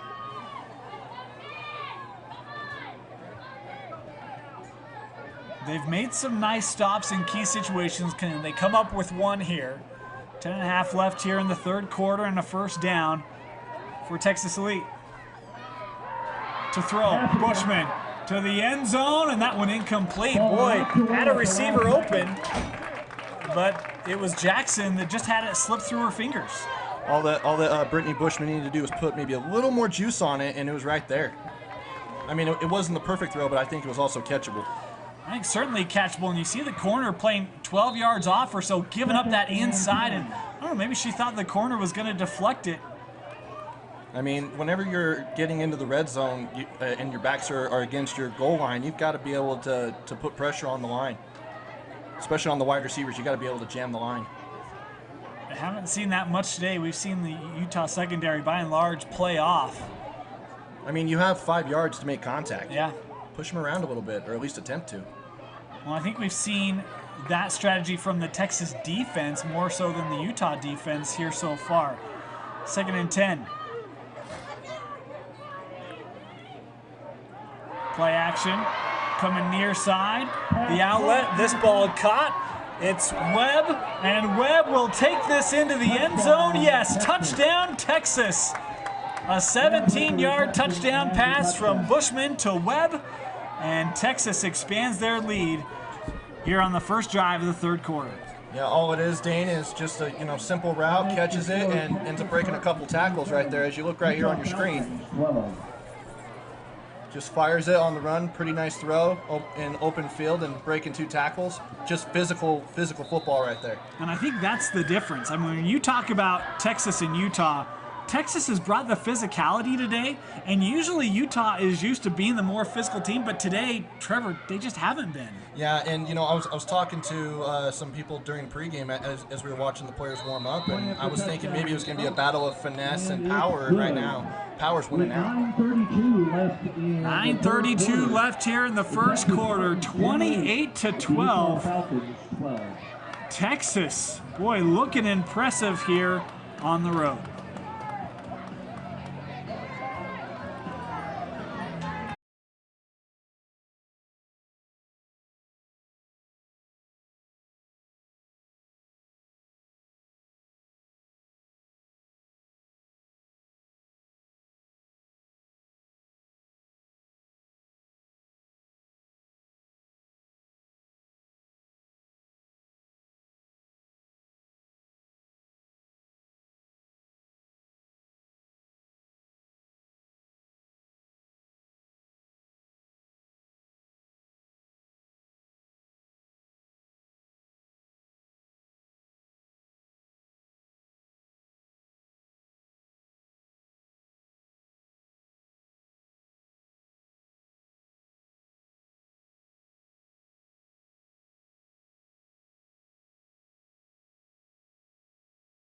of inspirational athletes.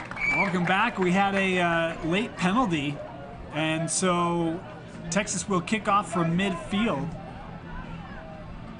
And boy, I mean, if you're Utah, right now, basically nothing going your way. Defense, which typically has been so good, Texas has been able to handle. And then their uncustomary penalty for Utah will help set up the kickoff here for Texas Elite.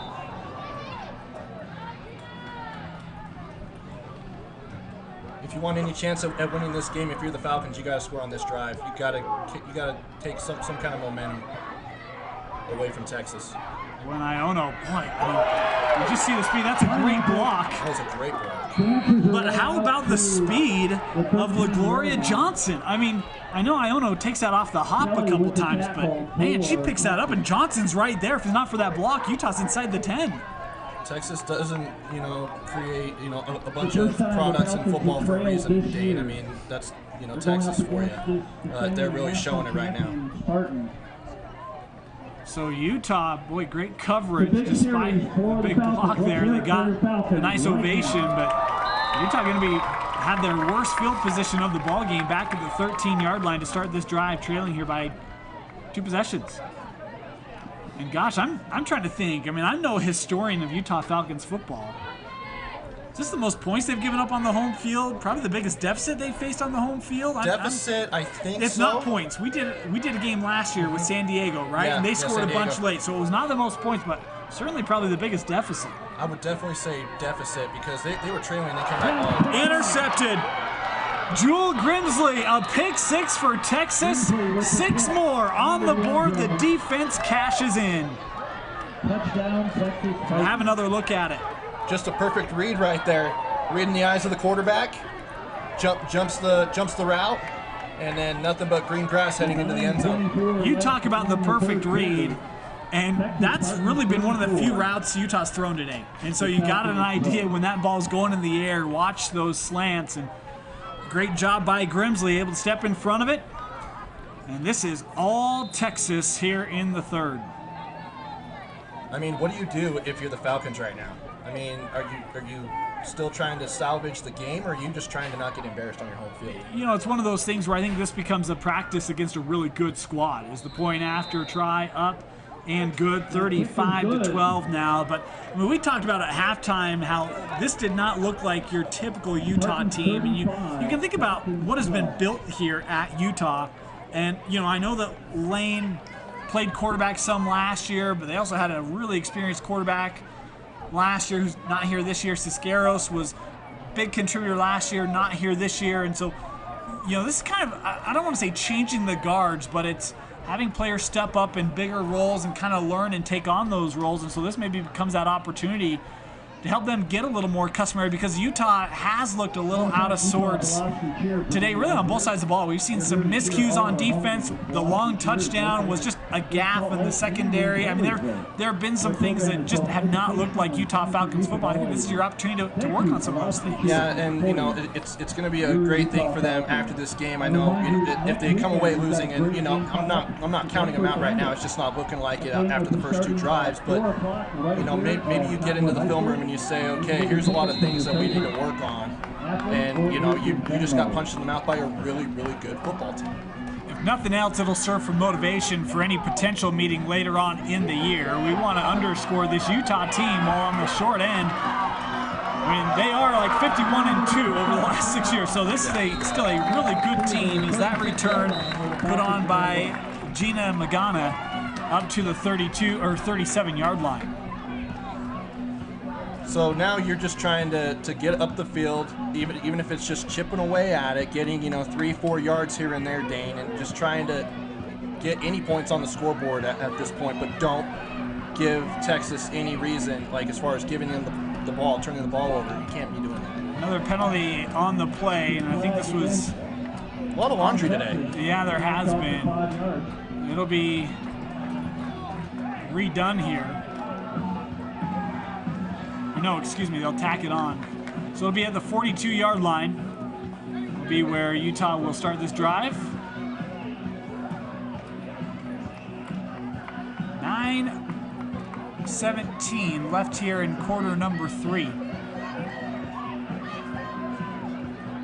know, I mean, the crazy thing is Utah defensively is just a touchdown away from potentially having the ability to enact the mercy rule. It usually it's being enacted by the other side. Is a run here by Tella, a gain of just 1. That's what we mean. It's just been that kind of a day for the Falcons. Yeah, I mean, you're looking at the blocking up front on the offensive line. It's just not there. The reading the gaps, it's just not there. The way that the triple option should be, getting the right reads, it just seems like everyone's just all out of sync right now.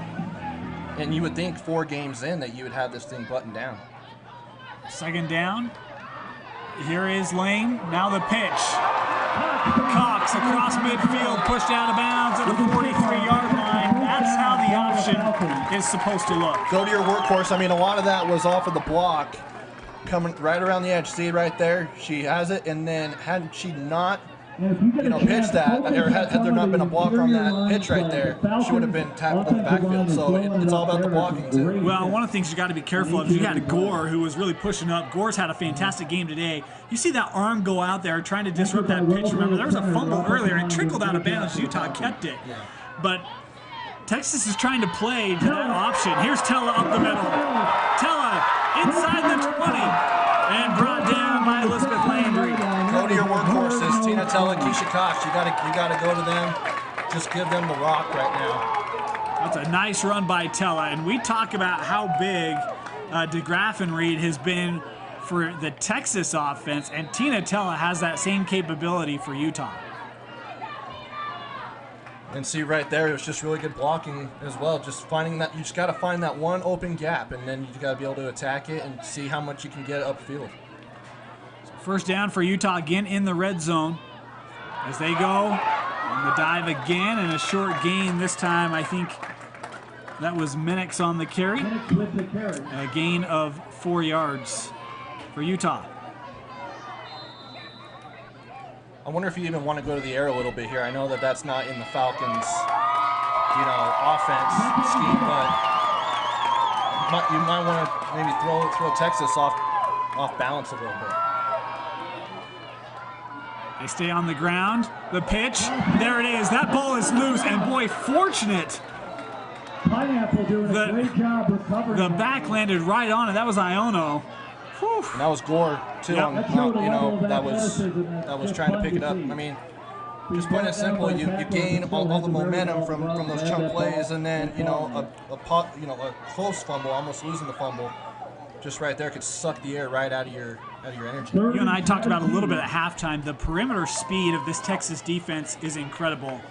I mean, you look at Griswold; she's been great. The defensive end, Gore, as well as Landry from the corner positions, have been spectacular, using that speed to create issues in this option offense, and it's worked really, really well. Timeout here, 6:37 left, timeout taken by Texas. The crowd noise was getting to him on defense.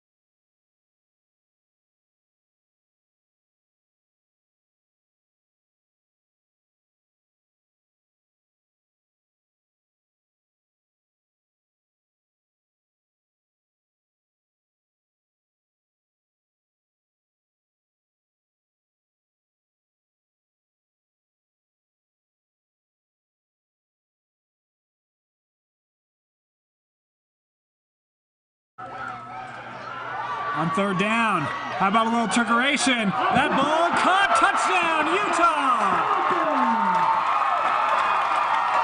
Galika able to dial one up deep. And I think it might have been Chilton with the reception. You had to have something. And that was You had to have something. You got to go into your book of tricks and trying to throw them off, and that's exactly what they did. Taking advantage of the timeout. Texas trying to get things a little bunned up, and Utah gives them a little change up into the end zone. And the score now 35-18 here with 6:27 left. Utah going to elect to go for 2. Yeah, you definitely have to. You got to see that would put them down by 15 points. So it would just trim the lead even more right now. Falcons going for 2 on this. Utah has struggled in their point after tries, be it 1 or 2. See if they can convert here. Lane, with the the toss. Cox turning upfield, and that ball came loose, and they're gonna again fall short. So the 2-point try no good.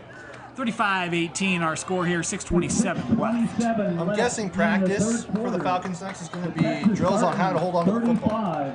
The Falcons 18. It's just a guess, though. We had a couple of them come loose today.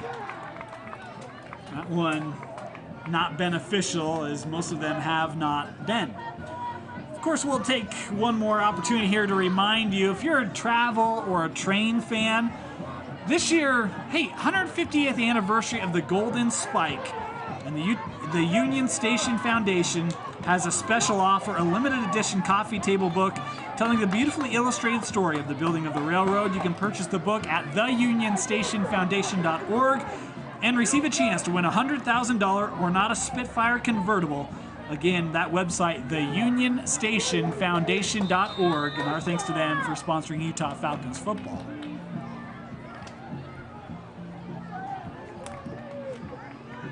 Utah here will kick off, trailing by 17.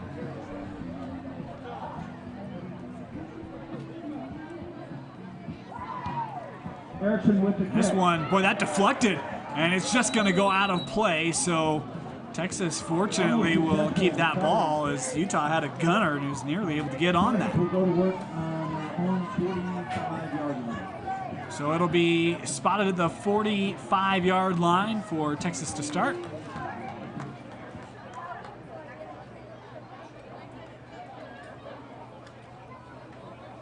So we'll see what the Falcons are made of here, and now that they've been able to get into the end zone. Yeah, they weren't able to get the 2-point conversion, but see if their defense can, give the offense some light again. And the reality is, a 17-point game, you're a turnover away from being right back in it. It has to start on the defensive end, right? Got to get a stop. But really, I mean, this game kind of broke open with the pick 6 for Texas, and if Utah can do something to get a short field off a turnover, you'd feel like they'd have the ability to make this a ball game again pretty quickly.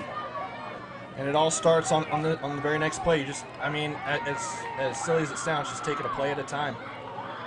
That formation on first down, handoff, and a gain of 10 on the play. This was Gore with the carry. Not what you wanted to, as far as carrying the momentum, because the more that Texas is moving the chains, the more that your offense is off the field, and I don't need to tell them that, but just a couple times where we've seen hand tackles, arm tackles from Utah, against a team this physical, it's just typically not going to get the job done. And I mean, Gore, there's a hand on her in the backfield, but able to shake that off and pick up the first down for Texas.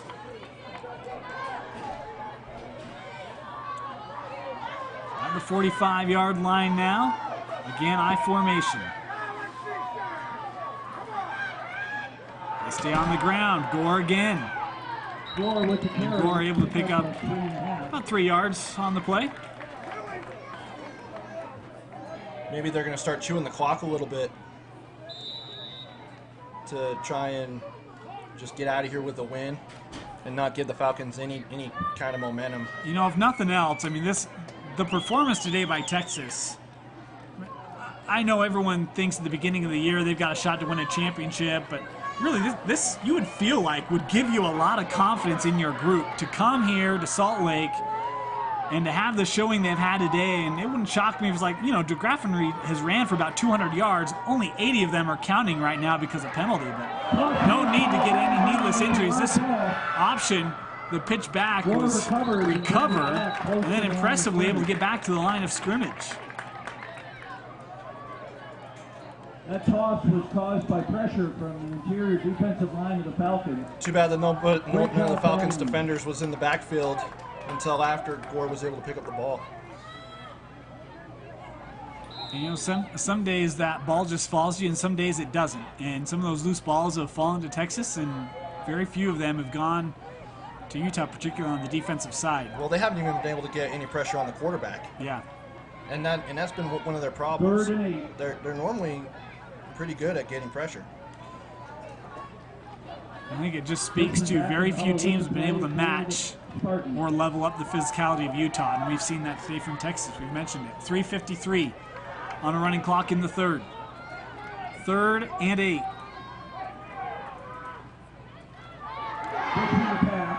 This ball caught. First down is DeGraff and Reed with the reception. Excuse me, that was not DeGraff and Reed. That was 81. It was Webb with the reception and a first down for Texas. So yeah, play action. And the hesitation there allows Bushman to get the ball away, and Webb able to finish it off with the first.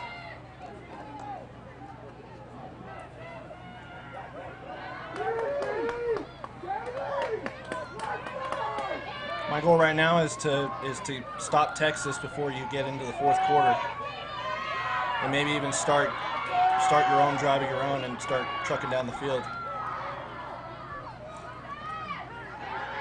This ball kept by Bushman. Nice job that time by Utah. Coming up to make the tackle there was Minix. D-line was right there on both attempts on the fake right there, on the fake handoff, and then when the quarterback tried to go around the other side, was stuffed right there as well, so great blocking up front.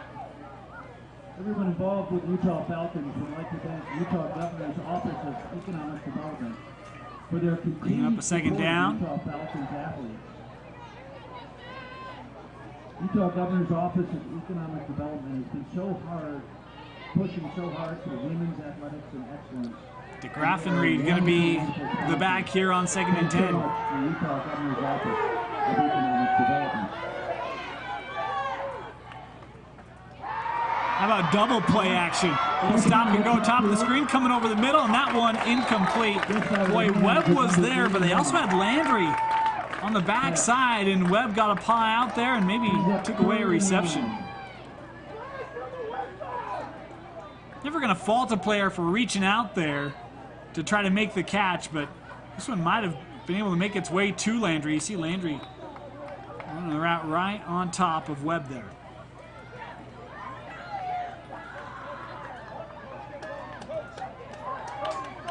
So now a 3rd down coming up for Texas.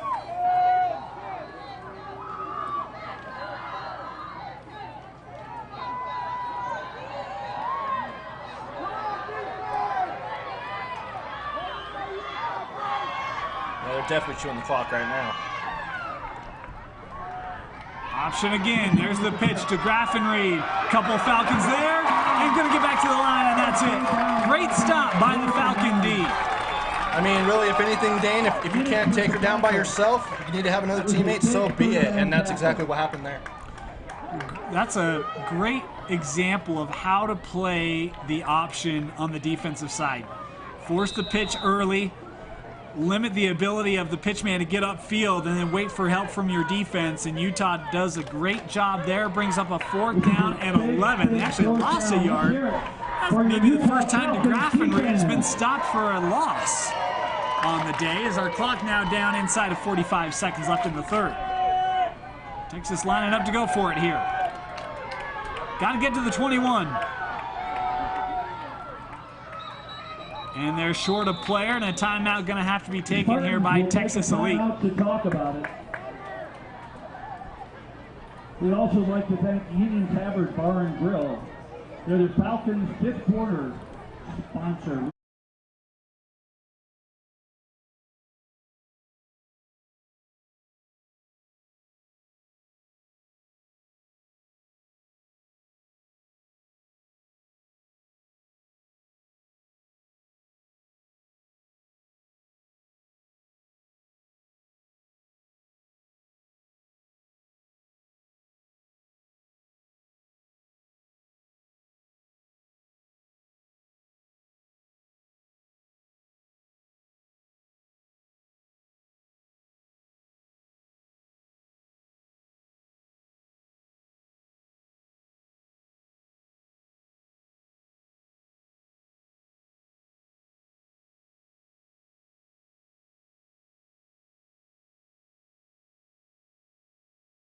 72 in the south and 900 east. Fourth down, 10 to go. Fourth down for Texas. Let's hear it for the defense. Can Utah get a stop? Trying the reverse. Landry looking for some space. Landry still on her feet inside the 25 and knocked out of bounds. She's going to be short. Boy, Utah does just enough, but Landry putting maybe a little bit of enough of a scare in that Utah D. It took like the 10th defender to get her out of bounds. You know what, though? She didn't get the 11, and Utah will take it. This play had the ability to be blown up. An impressive job by Landry to get back to the line of scrimmage and then get a gain, but a nice job by Utah and a turnover on down for Texas. In the third quarter, that was a big stop. Falcons going to work from their own 25-yard line. So what do we have from the Utah offense? Can they find a long drive here? Would have to obviously extend into the fourth quarter unless they were to break one open. Just 22 seconds left here in the third. Came out with something. They're going to need to find a way to get points and get points quickly with the 3-possession game here and just over a quarter left to play.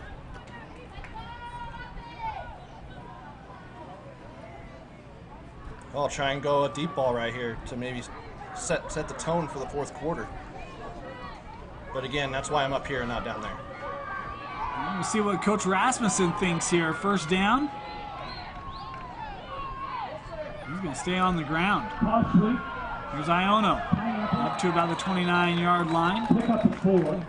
Defended pretty well, though a gain of 4 on the run from Taisha.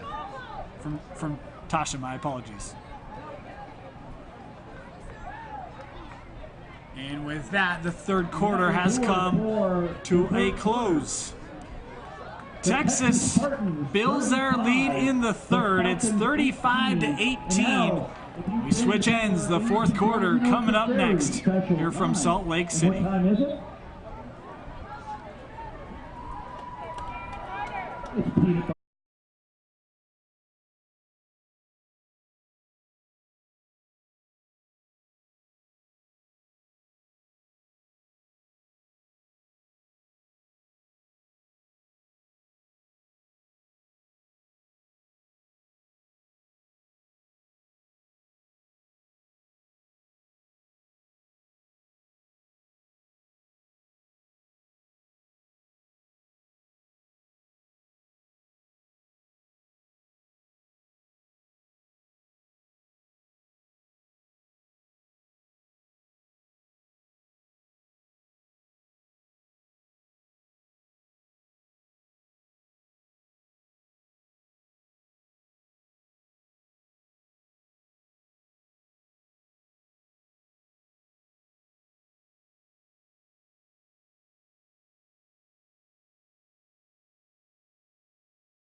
Falcons go to work.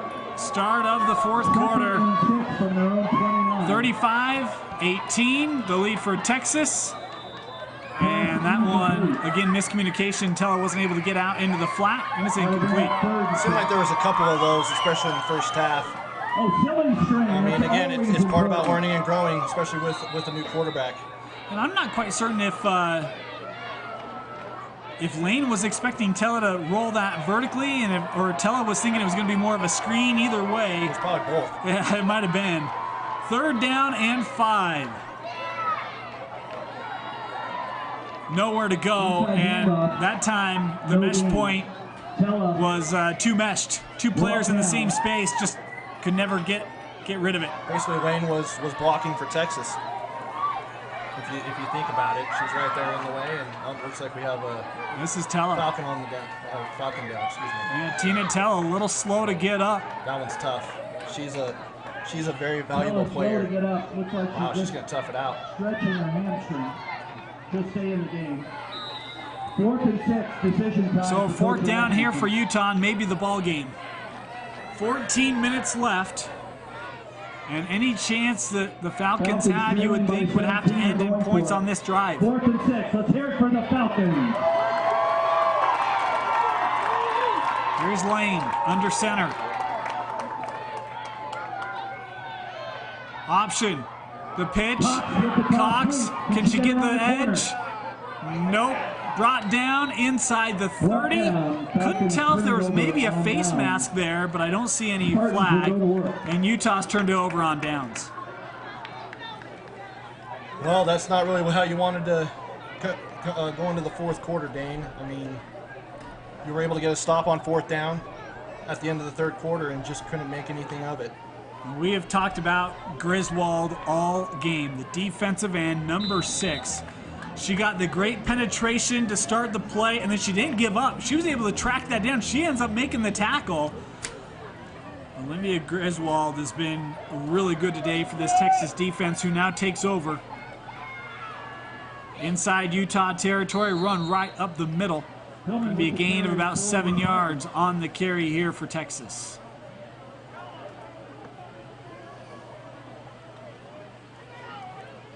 Yeah, part about, turning it over on downs is you gave Texas great field position.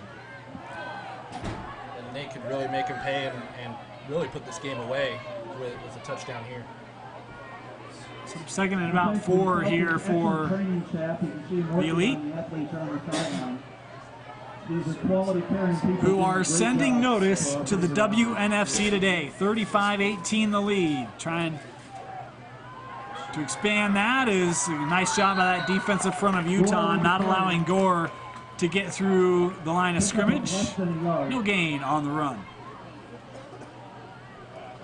Going with the tackle for the Falcons. Boy, we have not seen this much today. That interior finally able to break through that offensive line, and I think it was Shadone for Utah that was able to break through, bring down Gore for no gain, but by and large, that defensive front of Utah has been negated by the offensive line of Texas. I mean, if you look at them, they look a lot more, they're synced and they have really good chemistry, it looks like, up front as well. Third down, stay on the ground, first down and space. Here's Gore lowering the pads. Gore inside the 5, touchdown Texas, as a penalty flag came in on the hit. I think it's helmet to helmet? Well, I'm not quite certain. I mean,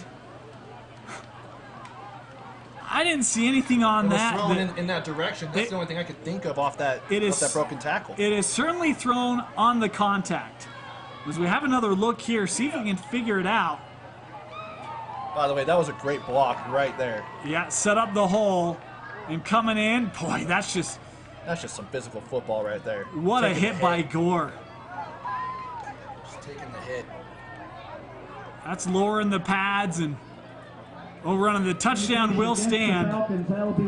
That is like playing Madden and using the truck stick.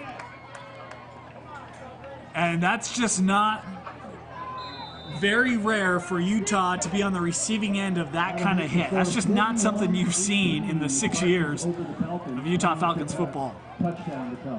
So the point after try here for Texas. Up, good, 42-18. The Texas Elite Spartans looking like the cream of the crop in the WNFC. They lead the Utah Falcons here, 12:03 left here in the fourth.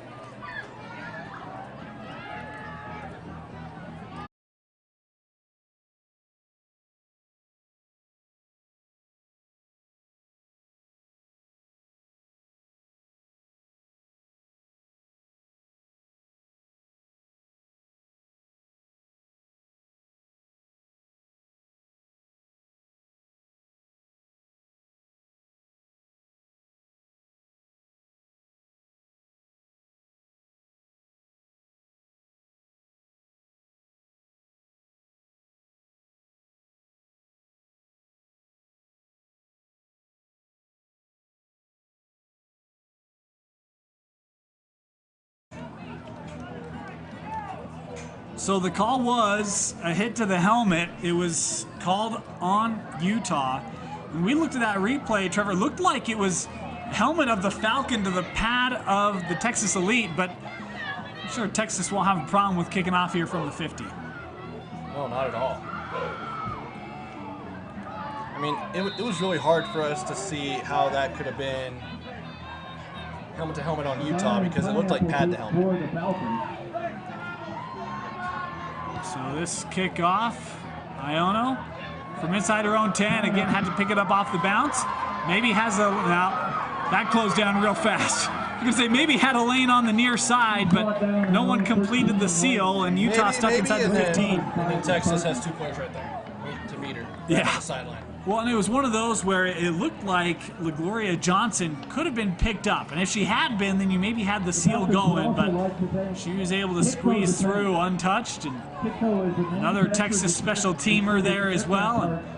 And that's been the day today, really, for both sides. 11:55 left here in the fourth.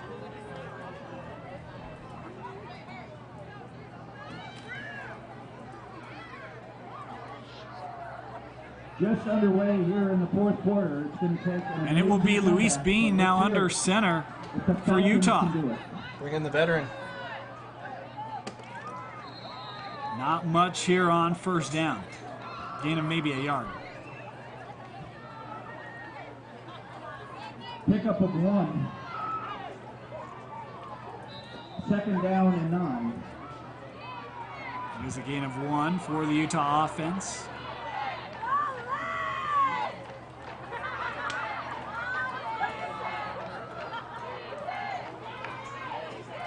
Second down, Bean to throw, looking up the sideline. That was behind the intended target. Nobody's home. Was trying to get it to Winberg. She overran the throw. We were lucky enough to have her back. It'll set up a third down and 9 here for Utah. I remember her over the past year. She was a great quarterback.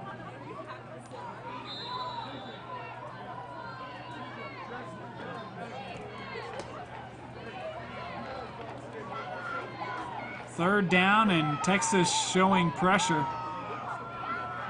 just for the fun of it. Little trap here. A gain of 6 yards, maybe 7 on the carry there by Iono. Bring up a 4th and short. They'll bring up 4th and a long 3. Falcons will go for it on 4th down.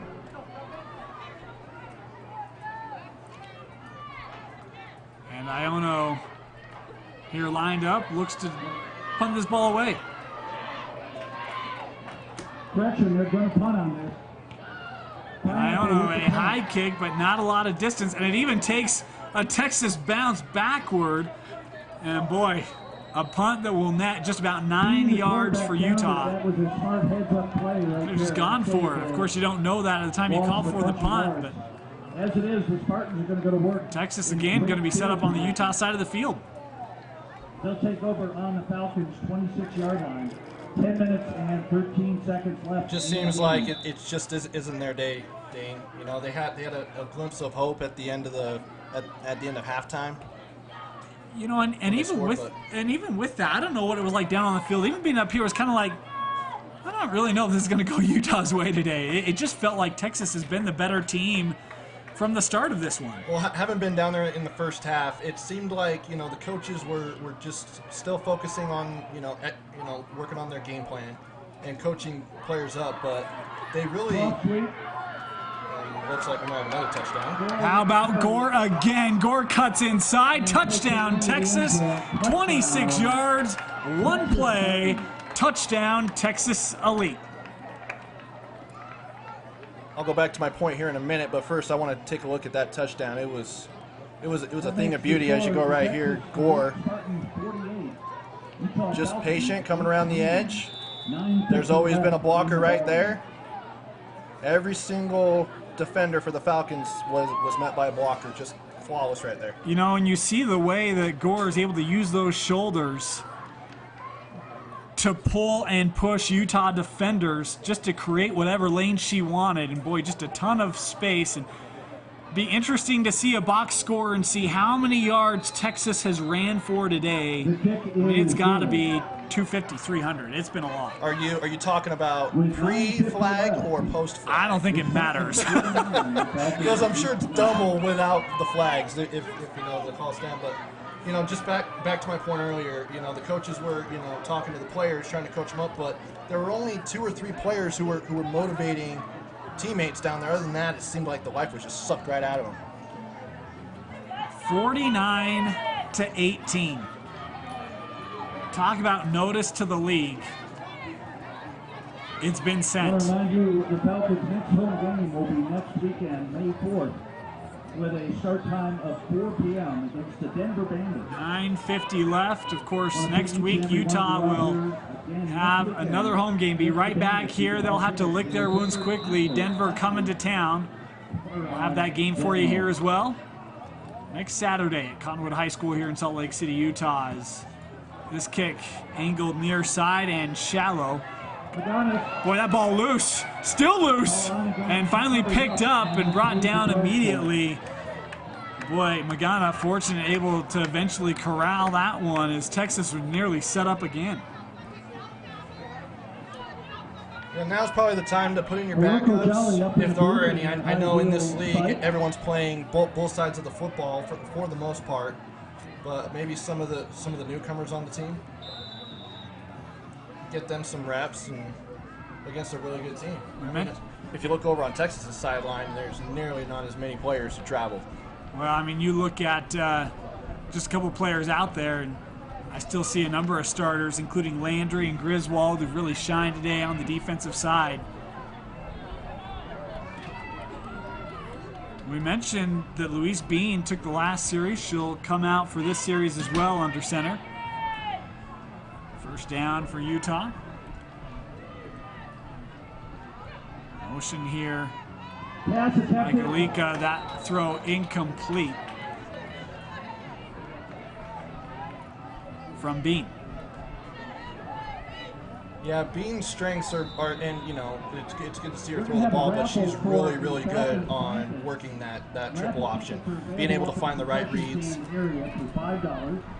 Was looking for Winberg. That ball was on target, but incomplete. American Express, tea parties, deck and checks, out of state, whatever you have.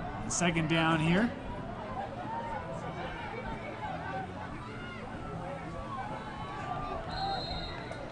Getting some delay there. Maybe it seemed like she had a hard time getting her arm out of the running back's, like trying to, handing it off, and it kind of got stuck in there.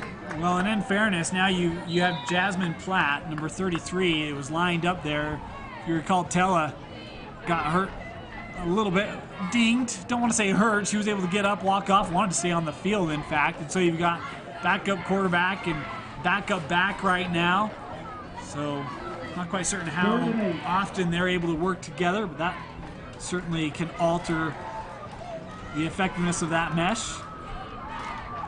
Bean to throw here on third, has a receiver. That ball caught. First down, Utah, as it was Salazar with the reception for the Falcons. First down.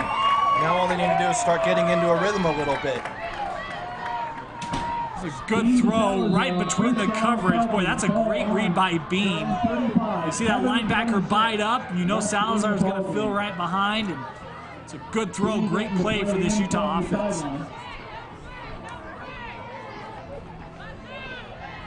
Checking with their teammates, they're all checking the play. First down for Utah. Approaching 7 minutes left here on a running clock in the fourth.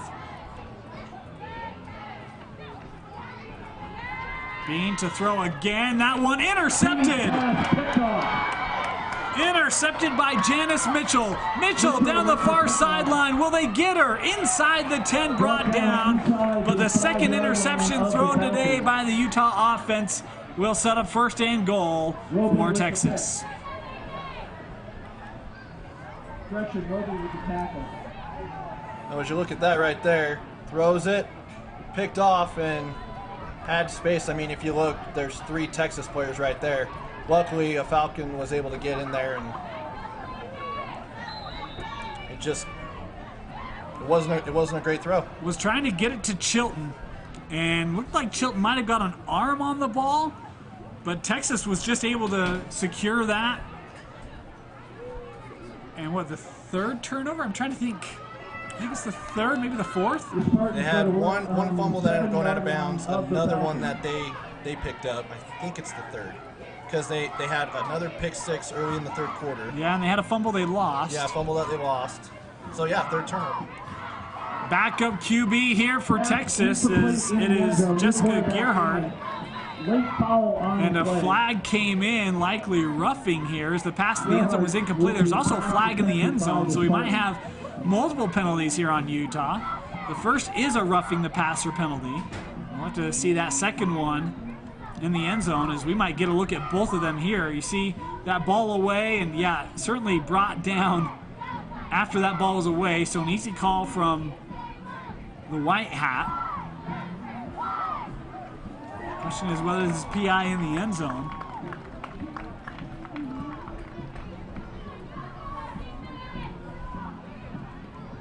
And it is. So a roughing the passer as well as a PI call. All said and done, be first and goal now at the 3.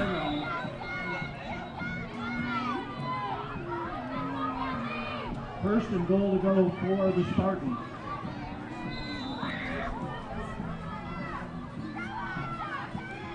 First and goal. Handoff. Gore. Touchdown. Freshman into the end zone. Rasan Gore. Touchdown, Texas. Touchdown, Spartans. And it is 55-18. I would be curious to know how many touchdowns Gore has. I think she had 3 in the first half, or 2 in the first half. I think she has another 2 in the second. I think she has at least 2 in the second. I don't recall if she has 2 or 3 in the second. Either way, it's been a productive day. She's the player of the game. Yeah, I think that's probably true. She's made some nice defensive plays today as well. Been a contributor on both sides. As the point after try here for Texas is blocked. Blocked by the Falcons. Able to get in there was Maggie McGrath to block that PAT, so the score remains 55-18 here in favor of the visitors. Utah Falcons, 18.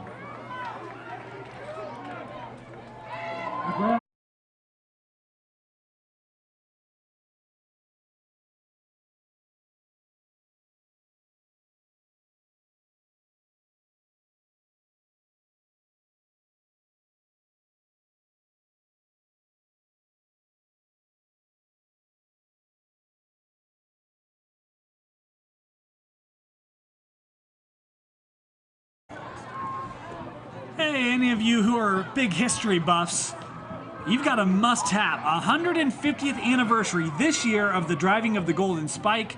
We want to thank the Union Station Foundation for sponsoring Utah Falcons football. They've got an offer for you, a limited edition coffee table book telling the beautifully illustrated story of the building of the Transcontinental Railroad. Purchase this book at theunionstationfoundation.org, and when you do, you'll receive a chance to win a $100,000 or not a Spitfire convertible. Again, that website is theunionstationfoundation.org. Madonna and pineapple deep for the Falcons. Inside of 6 minutes left here in regulation, all Texas. As it's kickoff to Iono from her own 16-yard line. Iono looking for a lane, able to get the first edge, and out of bounds at the 36-yard line Outside the is Tasha 36-yard Iono. line of the Falcons, where the Falcons offense will go to work. I want to thank On Custom, locally owned family business offering anything from tints, vinyl tires, and wheels. A full-service lube for your vehicle. Customer service is their #1 priority, and they make sure that. So if you're down there, what if you're the coaching staff, Dan? What are you telling the players? And also thank the network for Down by and the United when you're down 55-18. Yeah, well, you know, it's only a 37-point deficit. The referee, the game 5.5 left. and velocity cheer. So, you know, we just need to score 5 touchdowns with some 2-point conversions. Got this, right?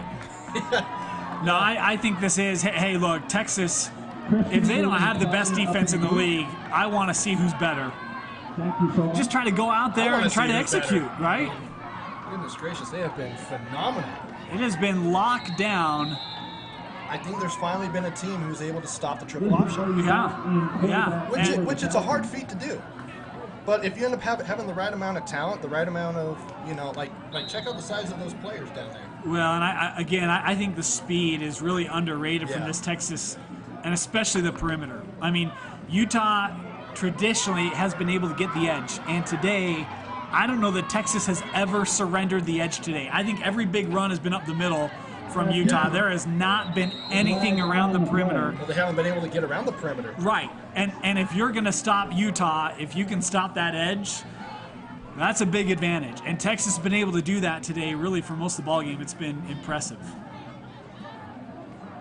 There's a penalty flag here in on the play. We'll march it forward. That's a costly one. And, you know, as good as Texas played today, you could say that has been the aspect that they could clean up. Shocking that as many penalties they've had, it hasn't cost them or made an impact in the game. Yeah, it really hasn't. I mean, whenever they have had those called back, I mean, you and I were talking about it. I just said, man, how many of those touchdowns were called back? And you and Tony were just like, you know, they ended up going down and scoring anyway. You know, it didn't matter. It was just a couple of plays later. Yeah, maybe it took a little bit of energy, but, you know, it also gave them the opportunity to clean it up, and the Falcons never was able to take advantage of those callback penalties that could have been touchdowns. That'll bring up 2nd and 5. Second down here for Utah. Lane is back on for this series. Lane under center. Counter. There's not much on the run for Lika. Gain of 2.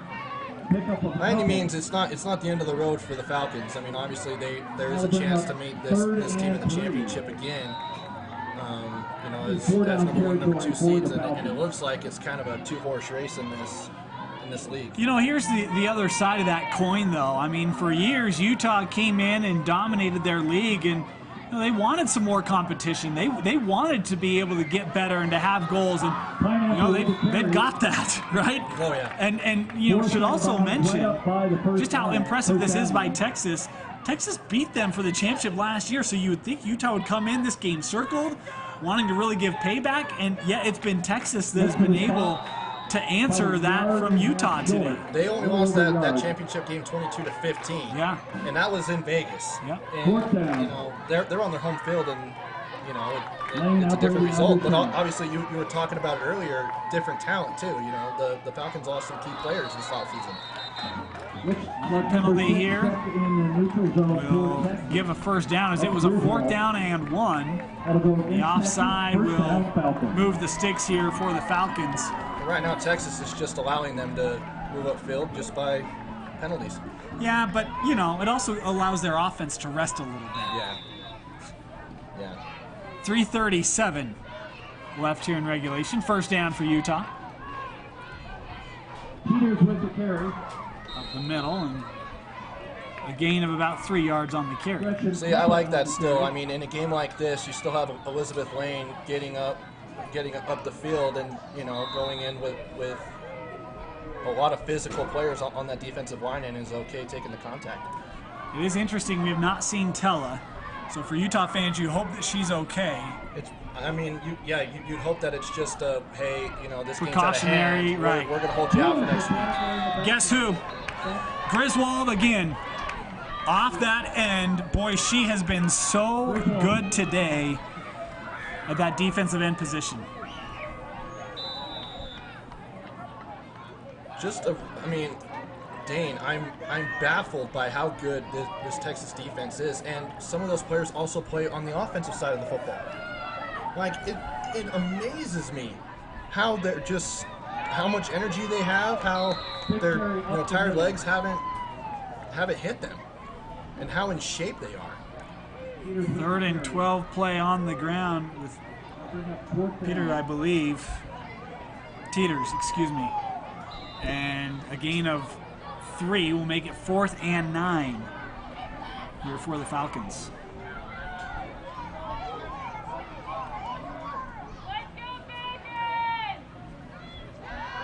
The throw, oh man, big hit put on, but the catch is made, and that is one that earned your stripes. Gina Magana with the reception, and a first down for Utah, but boy, she was just introduced to Grimsley, who's been a hitting machine today for Texas. Well, the thing is, Dane, is that she knew she was coming, but Gina still held on to the ball. And a lot of players, at any level would normally cough up the ball just because knowing the contact's coming, and Gina didn't care. Well, that's impressive. Able to come down with that reception. It's a great job. Because she hit a wall. Oh, man. And Grimsley has had a couple of those today where she's just laid out Falcon offensive players, and that time, nice job of holding on to that one for the first down. We teach you the right way to interview for your dream job. Independence University. Timeout here.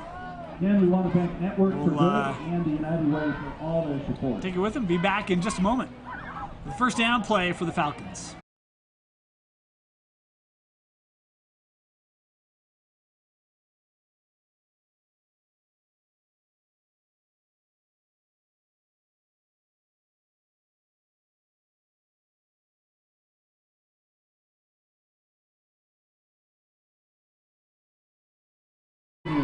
Felix and Flex. First down for Utah. On the ground, kept by Lane, and there's nowhere to go. Wrapped up by this Texas D.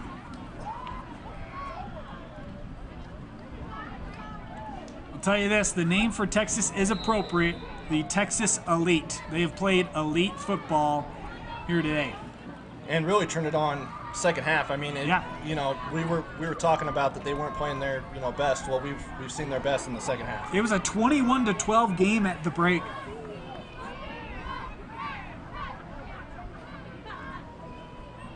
A 34-6 second half for Texas. And a couple of miscommunications here, and now we're going to have a timeout taken by Utah. Part of that youth movement. Penalty. Another timeout. We'll be back.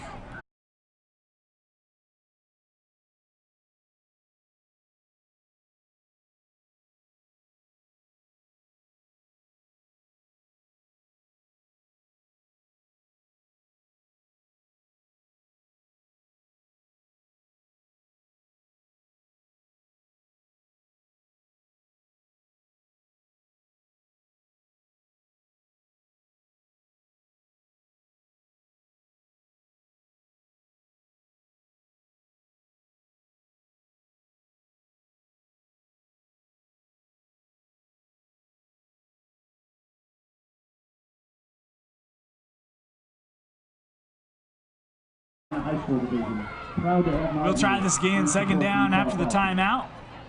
Second down. Toss. Ghana going to be stopped behind the line of scrimmage. Another example of that contained by this Texas D. On the tackle for the Spartans. Can't seem to go anywhere without seeing a white jersey right in front of your face. Inside of a minute left. Third down and 13 to go.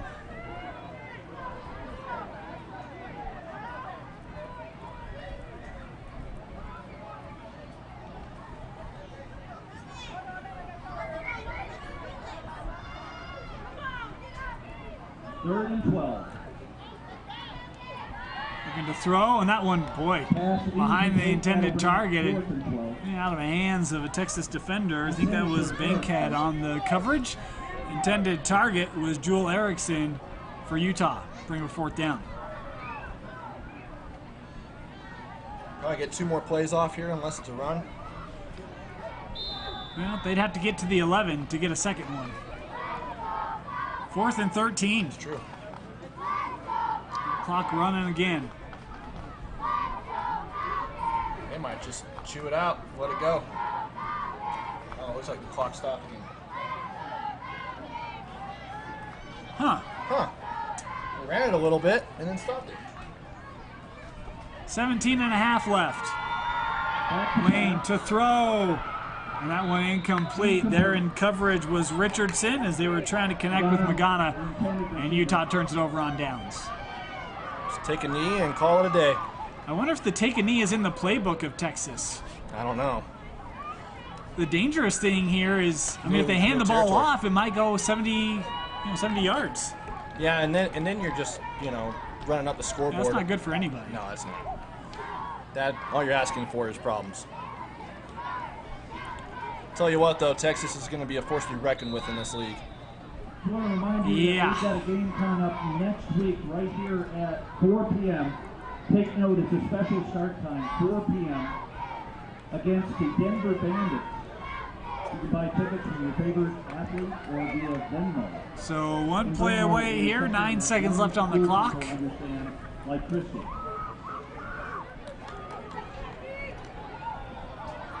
It does look like Texas here will just kneel it out. So they do know how to do it. There you go. Good to see. They actually probably do it quite a bit. For I'm sure they having won the probably do. championship, but Yeah. it's probably not very often that they have to do it though. And that will do Just it. Well, win a game, you know. Texas came up to Salt Lake City and they are going to leave feeling pretty doggone good about themselves. 55 to 18. They proved last year's championship win was no fluke as they defeat the Utah Falcons. Trevor, your final thoughts? I mean, it's definitely, you know, Falcons are going to be learning from this game. You know, the coaching staff's going to take them and, you know, look at the film, and they're going to have to watch the second half for how brutal it was, and they're going to have to learn from it because it could happen again, and you got to be able to avoid that at all costs. And it wasn't all just that Texas was really, really good. You do have to give them credit. They're very, very good, and they won the championship for a reason, but the Falcons definitely made some mental mistakes. Certainly some things to clean up for Utah, but boy, they now certainly have something to help bring them into focus. A 55 to 18 victory for the Texas Elite Spartans over the Utah Falcons. For Trevor Allen, my name is Dean Stewart. Reminder, we'll be right back here next Saturday as the Denver Bandits come to town to take on the Utah Falcons. We'll have that game for you live starting at 4 o'clock right here. Again, the Texas Elite Spartans 55-18 over the Utah Falcons. Bill Francis, Trevor Allen, my name is Dean Stewart. Thanks for joining us. We'll see you next Saturday right here for Utah Falcons football. At Cottonwood High School.